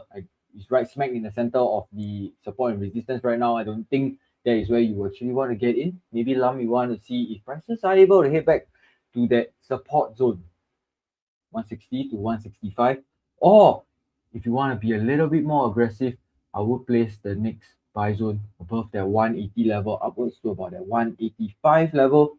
That is where you could potentially see momentum pick up once again. But there's a criteria for that. You have to see prices break and hold above the 180 level. Hold is the question here. It's not like today, this morning, break above, didn't manage to hold, come back down. You want to wait for prices to close above this level first. Next day morning, take a look, see whether we are still holding above this level. And I think that would be an additional layer of confirmation that could help position yourself for an entry. All right, so far there's no 1 GT bullish, additional new 1 GT bullish signal. Perhaps if we are able to see a firm break after a consolidation between the 160 to 180 range, we may potentially see the fifth 1 GT bullish signal come in for CSE Global as well. So this counter is still on our watch list, still on the team's watch list, and I think we'll continue to provide updates for those of you guys who are clients of Joey under Philip Security. So if you want updates on this, you know what to do next, to click on the link in the chat to find out a little bit more on how to be a client of Joey's under Philip Securities. All right, so that is for CSE Global, my bonus stock for today. The last bonus stock for today as well. And now pass the time back to Joey to actually, wrap up today's session. Joey? All right, thank you so much. And there we have it, guys. We've pretty much come to the end of today's Ask Me Any Stock session. We've gone on for more than 2 hours. Thank you so much for joining us, for sticking all the way to the end, even participating. All right, type a V for value, guys. If you actually got value, if you have covered your stock, you got a bit of idea of some of the key levels on the market, even on the stocks that you guys were asking about. V for value, guys. If you got value, and it's the whole purpose of every Friday sessions like this, just to make sure all of you take away something, you have a bit of clarity on what to do, what not to do as well, when not to buy as well, right? Value, Esther, thank you, Gloria, Brandon, Esther, Adrian as well, Dave, thank you so much. All right, so very good. Okay, thanks for joining us. We hope to see you again next Friday again, and we'll be back to the US market. So I think we've been mentioning many times as well, right? If you want to get some of those top ideas on the daily basis, like some of the stocks we have shared a couple of months back, Franken, UMS, all right, and some of the other stocks as well, right? We actually share them to our VIP clients in Philips Securities, where me and my team are brokers. We're all licensed by MAS. In Philips Securities, we actually share some of those ideas for free and no additional cost. And no additional cost, you do not pay anything more. It's pretty much the same as whatever you pay when you're trading, right? So you're not getting any service from your own broker. Nobody contact you, nobody send you anything, ideas, videos, training, right? Check out the link. It's right in the chat. Team, just place the link in the chat, please. All right, and that's where you can find a bit more on how to come aboard as a client of mine in Philips Securities. All right, so anything to add, Chai or Bervin, all right, before we end today's session?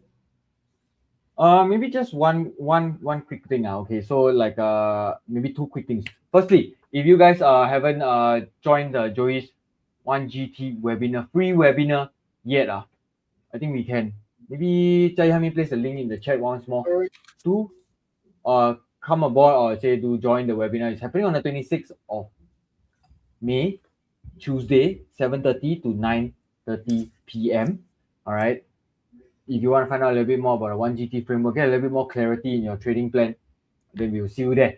All right. The last thing I would like to say is I just noticed that a lot of you are not subscribed to Joey's YouTube channel just yet. Do help us to subscribe to his channel. I mean, we are launching something new. We are in the plans of launching something new. So if you want to be one of the first to check out one of our new formats, do subscribe to Joey's channel, and I think you will get a lot more value from there as well. Jai, anything? I mean, just to mention, like those who are interested in the 1GT, framework. I mean, you guys have been attending the live and still not too sure how the framework works. Just attend the webinar since it's also free. You guys are able to learn more during that 2-hour session, and I mean, hopefully that adds value to you guys as well. And if you guys want to us to cover on a US stock, next week will be on the AMS US. So for those who are interested in US, feel free to join us as well, and hope to see you guys next week as well. Okay, that's it, guys. Thank you so much for joining us. All right, so have a good Friday, have a good weekend. We'll see you next Friday as well, back to the US market, all right? And we look forward to add more value to all of you over here as well. So thank you so much. Have a good weekend. Bye, everyone.